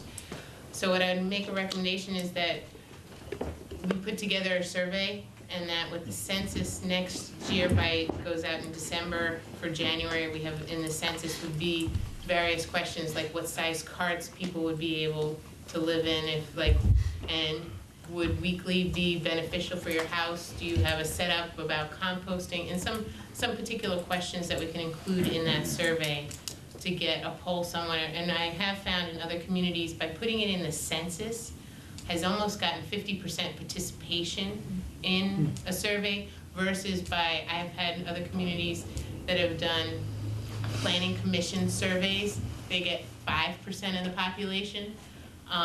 The census does a good job because everybody has to fill out the census. Just have another piece of paper in there with like 5 questions would be sufficient. Anybody else? I never have a problem with mine smelling because I rinse mine out. That's what I do too. Yeah, I thought you had to. You do. And even if you didn't have to, you want to. So you don't get those little critters. I was gonna say, an army of ants would might have. Yeah, exactly, exactly. And what about the chief's suggestion? We do that too? You could do a non-binding. We've done them in the past. We did one, the one I That'd think help. about is the That'd help bike you trail. figure out what do people think. One thing that we're attempting to do also is to let the people know that we're trying to do something for them to get this Exactly. resolved and go through the weekly. So as long as we've got the presentation here and people are aware of the fact that the Board of Health is working on it, when they call us and they say, how come we not recycling every week? We're trying. Well, We're working on I it. think you say, it's not something we do lightly. It's because there's an amount of money that needs to be raised in order to do that. So, it's all a cost. so we want to just be very mindful of what folks really want. I like the idea of the non-binding question on the ballot. Everybody that comes to vote gets their say right there. And it's not binding, but at least it'll give you some direction as well. And I think it also gives people a feeling of being listened to, so maybe you won't get quite as many phone calls. Once again, we've got it out, people know that we're starting something. Now, like Andy said, what about this? We going forward with the override vote as well? If we can get you people to agree with that, I think we ought to. I don't think they need our permission to. Only the Board of Selectmen can put an override on. Oh, good. So they would require That's why we're here. Yeah, but I think the non-binding would be a suitable alternative to that. It would be like with the recreation, an override the warrant vote. article would be on the town meeting warrant. I would prefer that we do a non-binding on the ballot first to see I think so. how people are feeling, especially since there'll probably be high turnout at the next election. Could we also include the census too? I think that it's key to get both those I don't surveys know when the together. next census is. January. Yeah, it'd probably be starting in December to put it all together. We could do that. Okay. Yeah, I agree. Okay. Okay. We'll Excellent. talk to the clerk to get the language for a non-binding Absolutely. question. See if Okay, thanks so much. we need any other Yes. questions. I also think people need educated. I go agree. around town and I don't think people are really getting the concept, and I think somehow we need to educate people. I probably need to learn more myself. We've sent out over 500 letters in the last 9 months to residents. Do you realize I put most of my stuff in, most people put most of their stuff in the recycling on the way in? You know? Well, It's, how do you get to the people and get them interested? And educate You've got to them? drive around. I think You've really got to drive around. I think a good way to start is like you said, with the schools. I think, The children have to learn this, they gotta be instructed. well, think about it from a Yeah. fire safety standpoint. I wish How many Gene Rahul children was have come here. home and taught their parents how to be safe where fires are concerned? I think children can teach their parents why it's important to recycle too. So maybe maybe what we can do is start thinking about a more formal program that we could go to the schools with and make it a fun kind of thing, but truly go to the schools. You could go to the schools.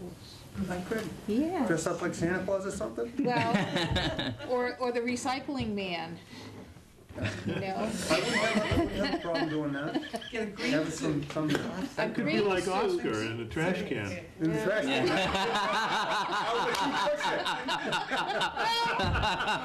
Oh, I love the creative juices flowing. This is wonderful. Well, let us know what you come up with, but I think that's a great idea. Cindy? Just one comment for the non-binding referendum, that it includes, would you do this and how much it would cost? Not just, I'm sure a lot of people would say, of course I want, sure, it would be easier to remember which week is recycling. That's the biggest problem. In my neighborhood, we put it out on the wrong week. We can't keep track. That's a very good idea. But if we're gonna put the referendum Okay, question approximate cost without dollars on it, $70,000. everybody's gonna say, of course, It's yes, gonna pick it happen up. eventually, we Yeah, all but know it's gonna at happen. a cost of Right. So, however much they think it might be. Yeah, that makes sense. Thank you. yeah, it will happen, just a matter of time. Okay, We all set? You gonna push me out of here now, or we're gonna wait? thank you. I didn't bring my barrel, Jim, so I'm afraid you're I stuck thought I here. was gonna get a free ride. Thank you. Thank you very much. Thanks much. We'll talk tomorrow. You good? Okay, Carolyn. Okay. 3.1, review and sign annual election warrant.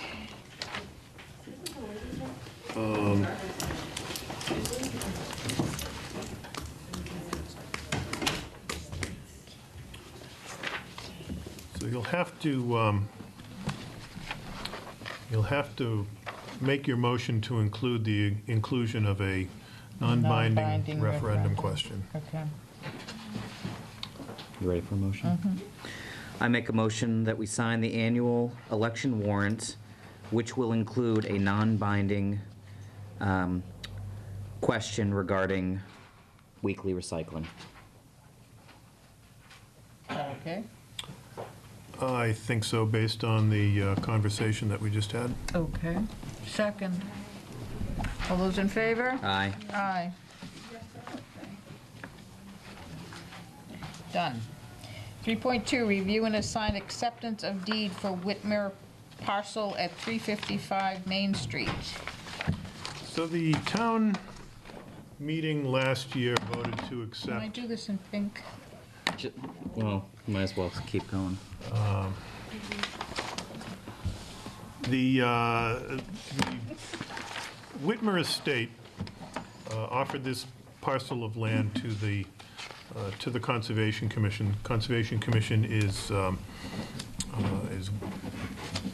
eager to assume the control of this parcel. I put a map of the property in front of you tonight. I remember that town meeting.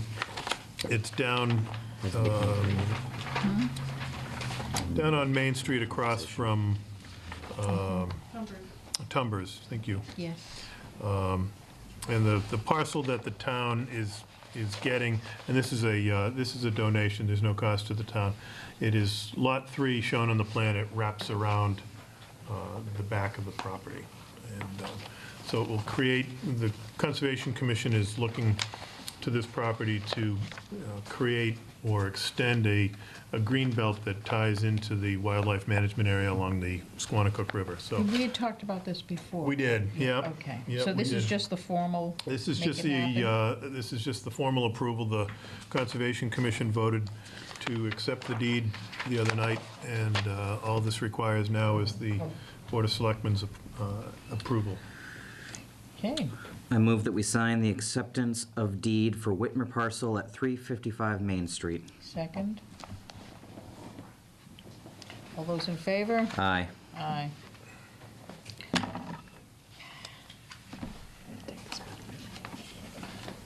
I like the way it writes.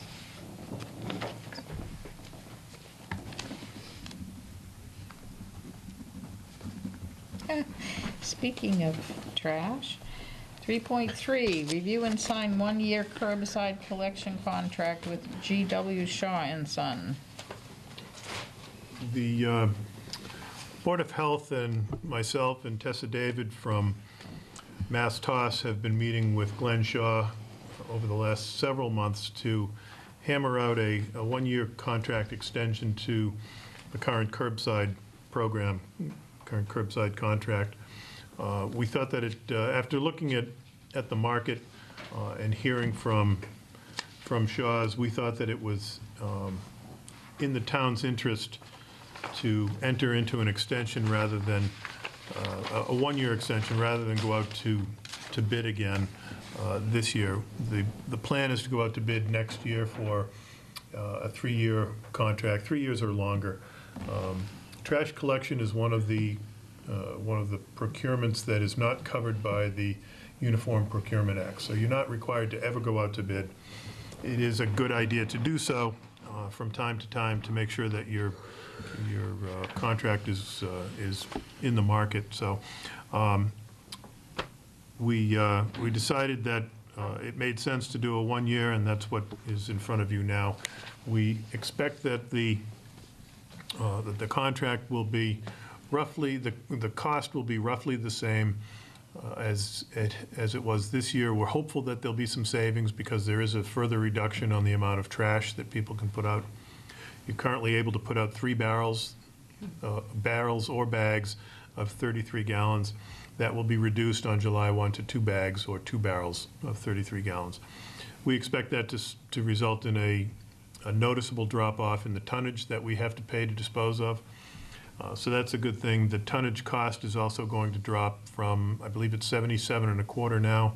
It'll drop down to $73 per ton. So there's a benefit there. There's a little bit of a cost increase on the collection part of it, but overall we're level funding. We expect, though, that it will come in a little bit better than that.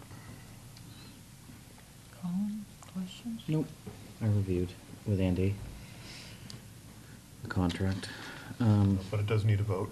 I move that we sign the one-year curbside collection contract with G.W. Shaw and Son. Second. All those in favor? Aye. Aye.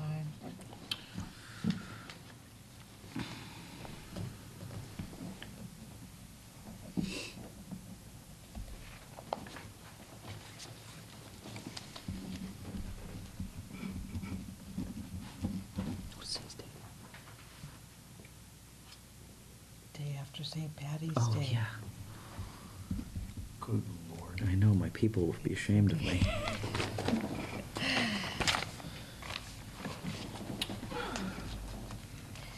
Three 3.4, review and sign collective bargaining agreement with the Highway/Water Union. We concluded our negotiations a while ago on this contract. This is a new, well, this is an expanded collective bargaining group. We've had a highway union for a number of years. Recently, the about a year ago, a little more than a year ago, the water technicians and the office manager at the water department petitioned to join this union. The town accepted them into the union, so we negotiated the contract to include those three employees, those three positions.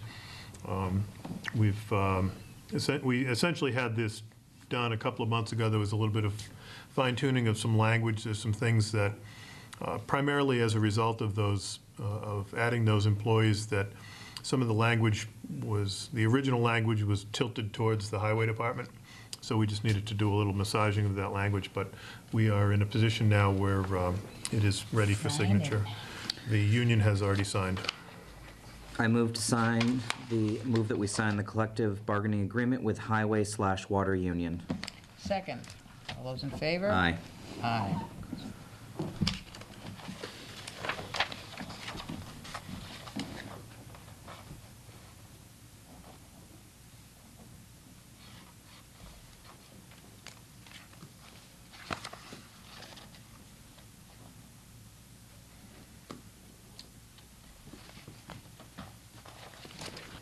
Thank you.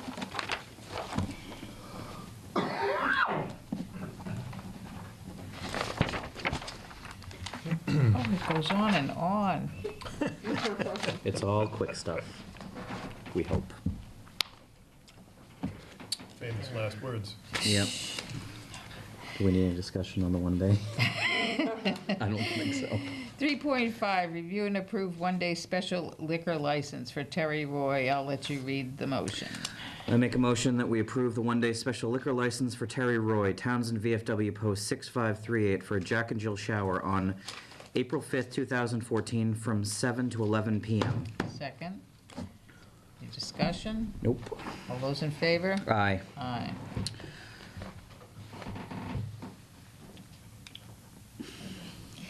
I can only write so fast.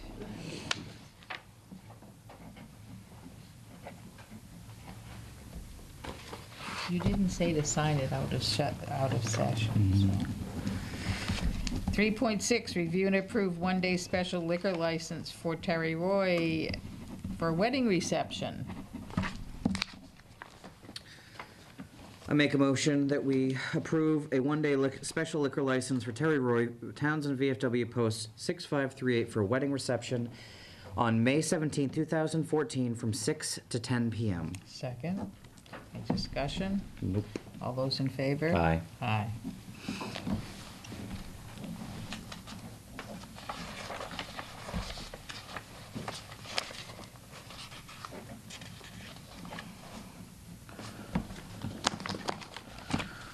Thank you very much.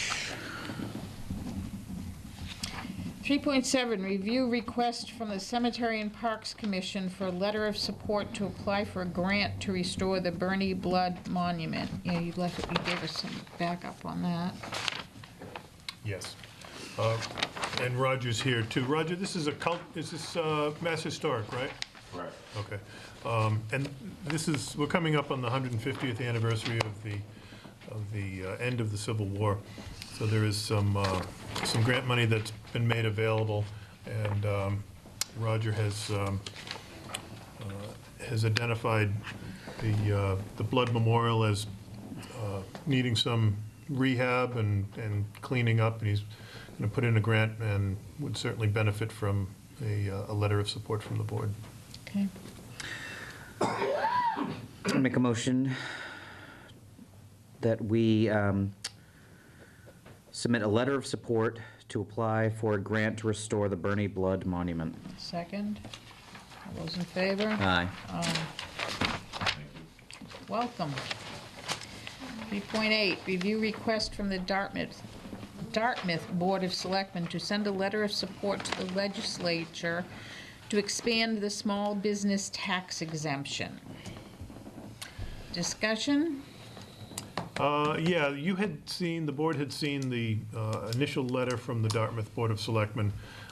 They basically want to, and I put copies of a draft letter in front of you tonight, to expand the small business tax exemption under the under the classification law, you can grant up to a 10% exemption for certain small businesses.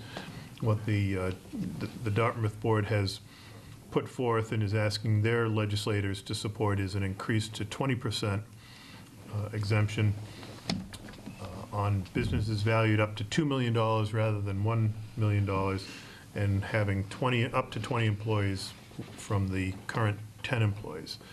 They're looking for a letter of support that we would send to, that the board would send to its legislators. Questions? And the impact or the savings to the small business owners would be shifted to the non-small business owners. There'd be no increased burden on residential taxpayers. I'm confused about something. Maybe you can help. I'm sorry, Colin, but I just, in Townsend, don't we just have one tax rate regardless of if you're a business or? We do, and we don't do, currently we don't do the business exemption, the small business exemption. There are a couple of exemptions that can be given. We have not historically done those. Some communities do. This would simply make it available throughout the state if the legislation was proposed and adopted. There'd be no obligation to do it. It would be a local choice, similar to the whole classification process itself. You can do a split. You can do a level rate, non-classified rate, or you can do a classification of any amount up to 175%. Okay, so I've no problem with helping small business. I'm a small business owner, okay? But what happens to the taxes that the small businesses taxes reduced by? Does that shift? That shifts to the rest of the commercial, industrial, and personal property tax base.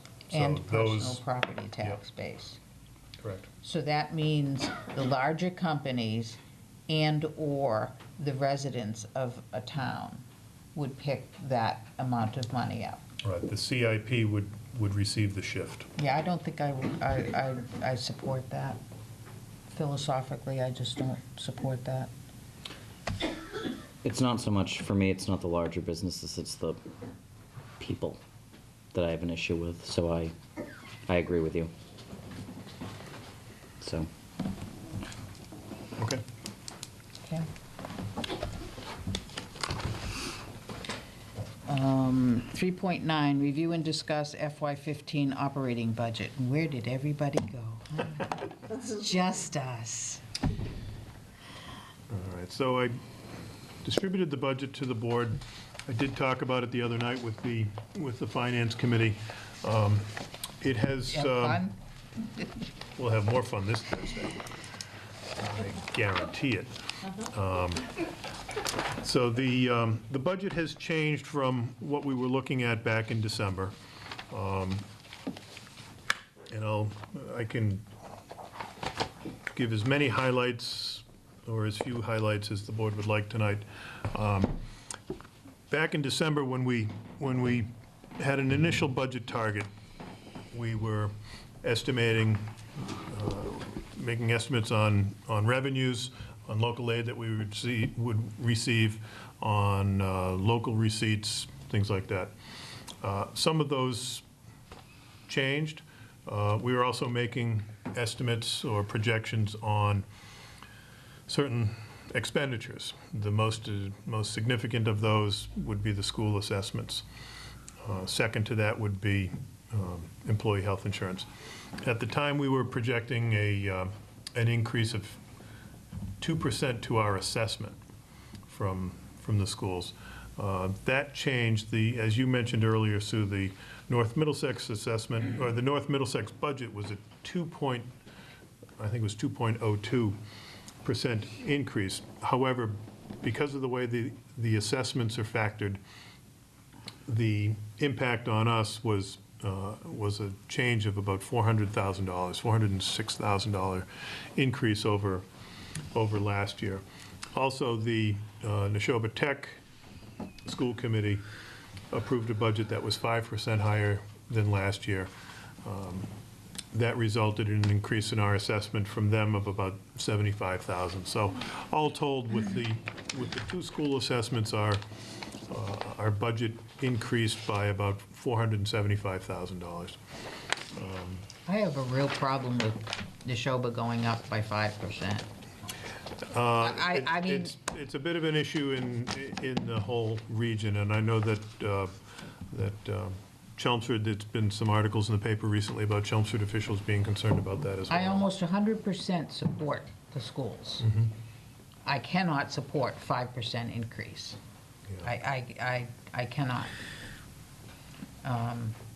Not, that to me says that, you know, there is no consideration for other needs. It's just, anyway, so. So the almost 500,000, for ease of conversation, let's call it $500,000 increase in the school assessments. That eats up more than our allowable 2.5% increase in the property tax levy.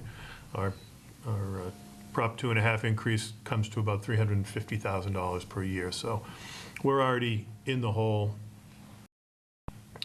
just with the school assessments alone. That doesn't touch any of the municipal side stuff. Doesn't look at employee wages or health insurance or property and casualty insurance, any additional spending that may be necessary from departments. So it forced us to basically throw out what we were looking at back in December, and so that memo really is not applicable anymore because of the change in the expenditures. Forced us to look at our revenue picture. We have been level funding local aid with the governor's number. We were disappointed in his number. We remain disappointed in that number. The legislature did come through last week with a joint resolution for local aid, but that was a very modest increase. I think it was about $31,000 over what we were projecting. I don't want to look a And gift that was horse the in the mouth, unrestricted. but yes, that was in the unrestricted. We were hoping that we would see some additional money go to Chapter 70, the school, as well as Chapter 71, the school transportation, regional transportation. That did not change above what the governor put forth. So that was a disappointment. So we had to look at other revenue sources. Our Prop 2.5 levy limit is what it is. We were at 2.5% before. So we did look at local receipts, which is the only other area where we generally have flexibility. We have historically been very conservative in our local revenue estimates, local receipts estimates. We've become a little bit more aggressive this year out of necessity. We still think that it is defensible and safe. It does lessen the cushion that we have, but I'm comfortable going forward with that amount. There's still a couple of things at play, but as we get further along into the year, there is less uncertainty. The biggest one still out there is that the school department is continuing to look at potential cuts that they can make or savings that they can find. If they're able to do that at a substantial level, that may provide us some relief between now and town meeting. But as we stand now with the general fund budget that I've put together and put in front of you tonight, we're at about $18.5 million on the general fund. I did provide a little bit more background. We historically haven't done a lot with budget narratives and graphics and things like that. I did provide a little bit of that in the budget this year. We'll continue to refine those and hopefully include include those in the packet for town meeting as well. So, so the overall increase from this year to last year to this year is about $800,000, and again, about almost $500,000 of that is taken up by the school assessments. The rest of it, some of it is contractual obligations, some of it is obligations to non-contractual employees, and there are some generally very modest increases that departments have put forth.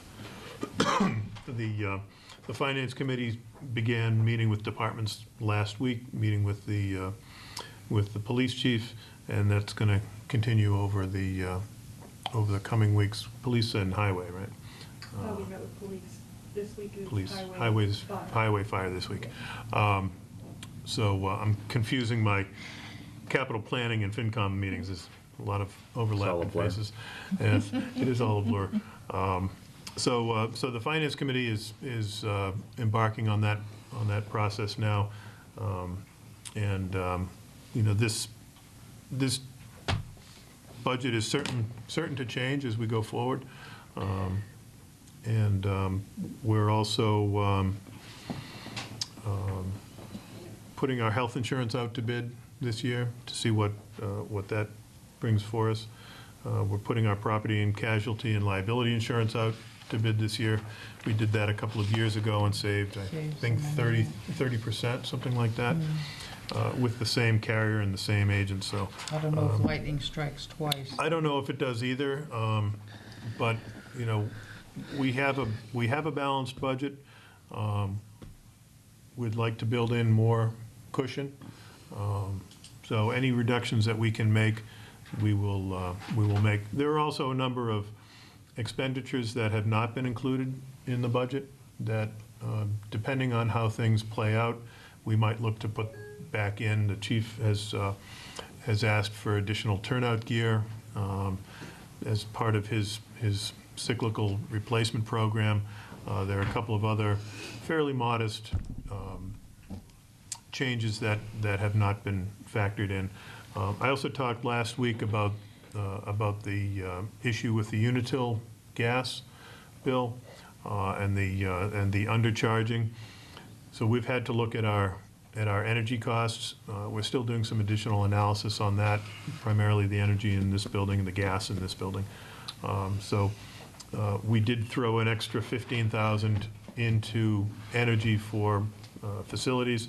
We've been steadily decreasing that budget line for the last several years because we were able to find some savings. There were some efficiencies that have been done, but those may go away as a result of this correction. So this, you know, I only got this on Friday, and it's quite in-depth.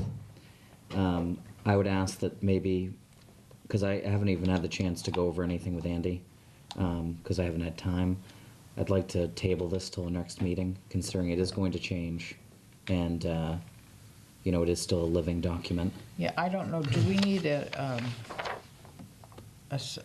separate discussion? A work session or something? For the budget? Potentially. Why don't we leave that to you if you think that that's prudent? Yep. Okay? That's fine. Because we do have to fit in the police chief search while the... Fire chief. Fire chief. Hi, fire chief. Some chief. Some chief. I'm getting tired. Yeah. Yeah. Oh, God, don't tell her. He's going to be really disappointed Oh, when he golly. watches this meeting. Yeah. Sorry, Irv. Watching this is calling him right now. Did you just text him? But we have work to do, quite a bit, so. Yeah. And I think as the Finance Committee meets over the next couple of weeks, some of this will start to flesh out. There may be ideas that come out of those meetings that will help us to bring this more into focus, and you know, within. Are we planning 2 or on 3 having weeks. any kind of a joint meeting with finance? Well, that's certainly something that's been done in the past. I don't think it would be a bad idea. I know, like Well, I let's need see. another meeting. Let's see how your I know. meeting. They're there every Thursday. Let's how the meeting goes on Thursday. Okay, And then go from there. okay. And I trust, Andy's judgment about whether a work session is necessary. Okay. Let us know. Moving on. Moving on, 3.10, review and discuss annual town meeting. So we have this town meeting coming up. Happens to fall on May 6th this year, and Gee, I don't know if I can. which just happens to be 7 weeks from right about now. So we've got the warrant opened several months ago, closed by bylaw on March 3rd this year, closes by bylaw on March 1st, but first was the Saturday, so it was open until the following Monday. Right now, we've got 31 articles, which is about par for the course. Maybe a couple of more than we've had in the past. I did put the first draft of the warrant. Couldn't cut that down, did you? No, much as I tried. We did do some consolidation a couple of years ago. Yeah. In prior years, we used to have separate articles for each of the revolving accounts and each of the special revenue accounts, and we've consolidated those to save a little time. The first three are ones that we see every year. Snow and ice is Article 4. Prior year bill is Article 5. There is a significant item in that. We're waiting for some feedback on town council on this one.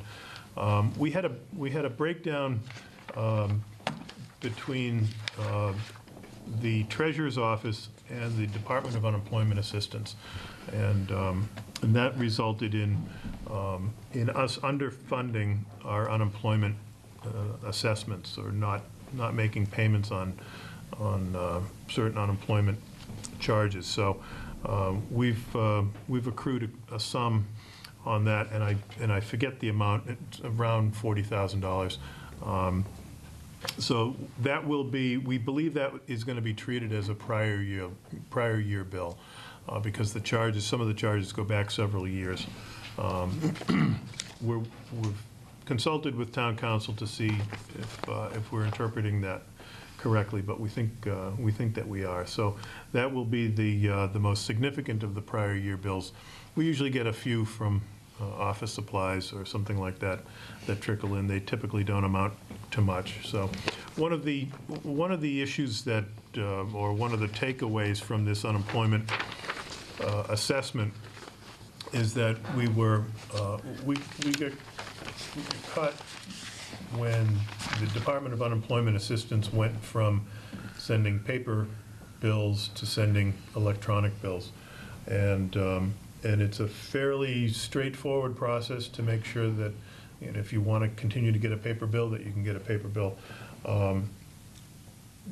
That step was missed along the way, and so the electronic invoices were coming, but were not being received by the person who needed them. So it's kind of, we've talked before about IT and our IT needs, and some internal problems where we've got various email platforms, but we're not on a sort of universal industry standard platform like Microsoft Exchange Server or something like that. So the email systems don't talk very well to each other.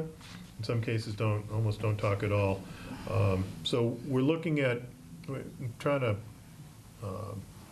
make the most of this problem that has arisen, and use this to look again at our IT, get everybody on the same platform. We can build in redundancies so that if the person who's supposed to be getting the bill, the electronic notice, doesn't get it, or is away, or is out on long-term leave or something like that, somebody else gets it and it doesn't fall through the cracks. So. I think the time has come. The time has Yeah. come, instead of having, and I don't mean to sound cold about it, but it's a business. It's a business, and it needs to be run like a business. And it needs a robust piece of software or application and/or computers that can all talk to each other. How novel. Let's all think about how can we move into where it needs to be. I mean, I appreciate that everybody's limped along, and God bless them for it, because I could not have stood it. Were I working here, I wouldn't have been. Because it's just, it is not at all what people on the outside do. Yeah. And we need to step that whole thing up. So in terms of making lemonade out of lemons, that might be the thing that comes from this. You know, it was a good thing to find in that sense. Yeah, so we're looking at a number of options right now. Melissa Herman and I, our IT vendor, are looking at everything from Microsoft Exchange Server, which is sort of the industry standard. And by that, I don't mean the government industry standard, it's what private industry uses. We're looking at a couple of online options, web cloud-based options, including another Microsoft product as well as a Google product. So we'll be fine-tuning that in the coming weeks, and if we need to adjust the budget, that may be a budget area that we need to address as well. So there are certain costs, but just as an example, and not to belabor the point, we have trouble simply attaching a document to an email and having the person on the receiving end be able to open that document and read it. So it's, you know. Well, I mean, everybody needs to be on the same version of the same software. Right. You know, these are pretty standard things. You know, you need to be able to share documents. And we get, as you said, we get by for a long time on the system that is in place, but we do need to move to the next. This all level. relates to the discussion we had, I think it's 2 years ago, on, you know, all of the security that you need. Yep. For the municipality as well. And a year ago, when we were talking about finance software and that the accountant was entering all this information, the treasurer and the collector were entering the same information, but they had to do it manually because the two systems didn't talk. So we need to be Lesson better. learned. Let's do something about it. Article 6 is a standard one we throw on to make any adjustments to the current year budget. I expect that there'll be one for the veterans benefits line. Joe Mazzola has seen an uptick recently in benefit claims, so we may have to supplement that. A couple of purchases in items 7 through 10, just a general placeholder in 11.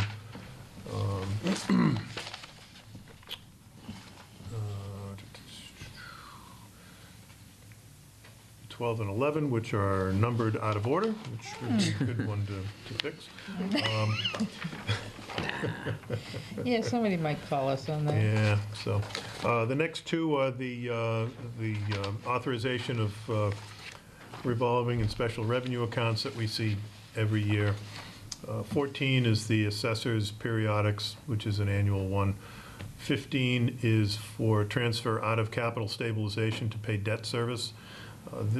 The amount that we've seen the last couple of years is roughly $205,000 for the Spalding School. We think that there'll also be a debt service payment, probably interest only, for the Hawthorne Brook Middle School septic system. So we've modified that article as well. We're confident that we'll be able to pay that through free cash held in the capital stabilization for going forward, as we've done with the Spalding roof. It's a fairly modest charge that we'll be facing for that. 16 is the general fund operating budget, 17 is the water, 18 is a standard one, 19 is the Board of Health article.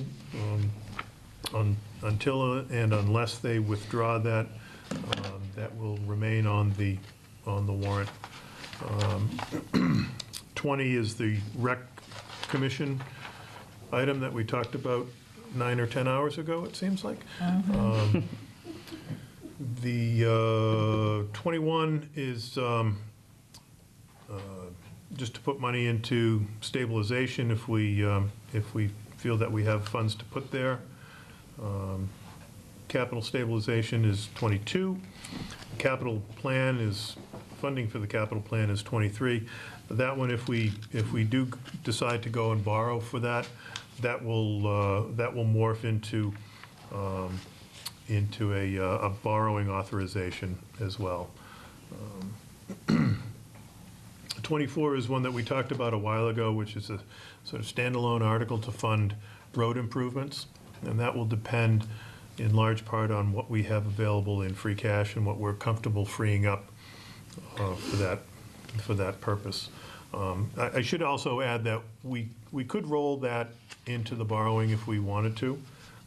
It might be cleaner to, I'll talk to Kim, it may be cleaner to keep it as a separate item and sort of get into the habit of doing that annually as a standalone warrant article. I mean, I think the advantage to having it separate is that people consciously are aware.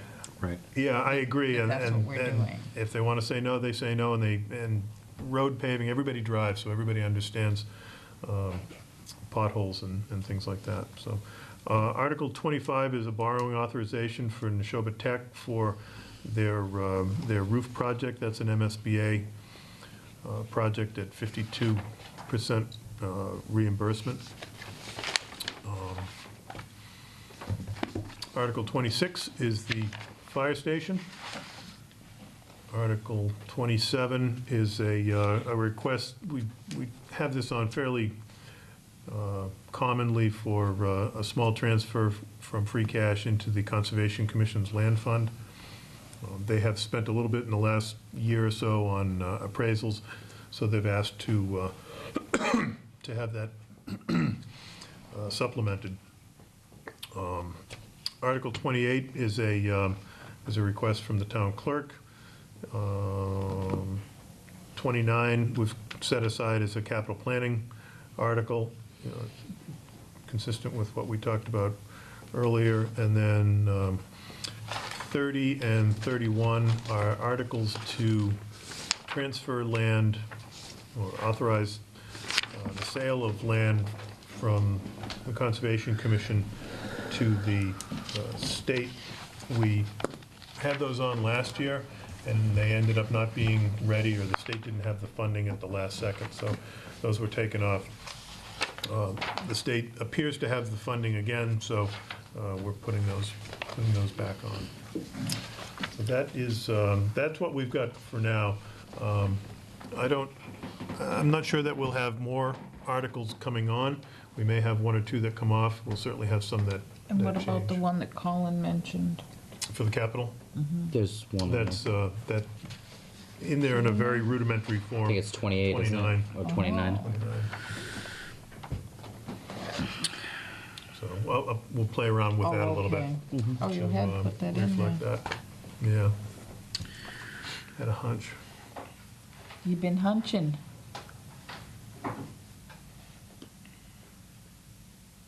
Yeah, I know we talked about it a while ago, but Yeah. it was when I was ranting, so I wasn't sure you were paying attention. You weren't note-taking while you were ranting.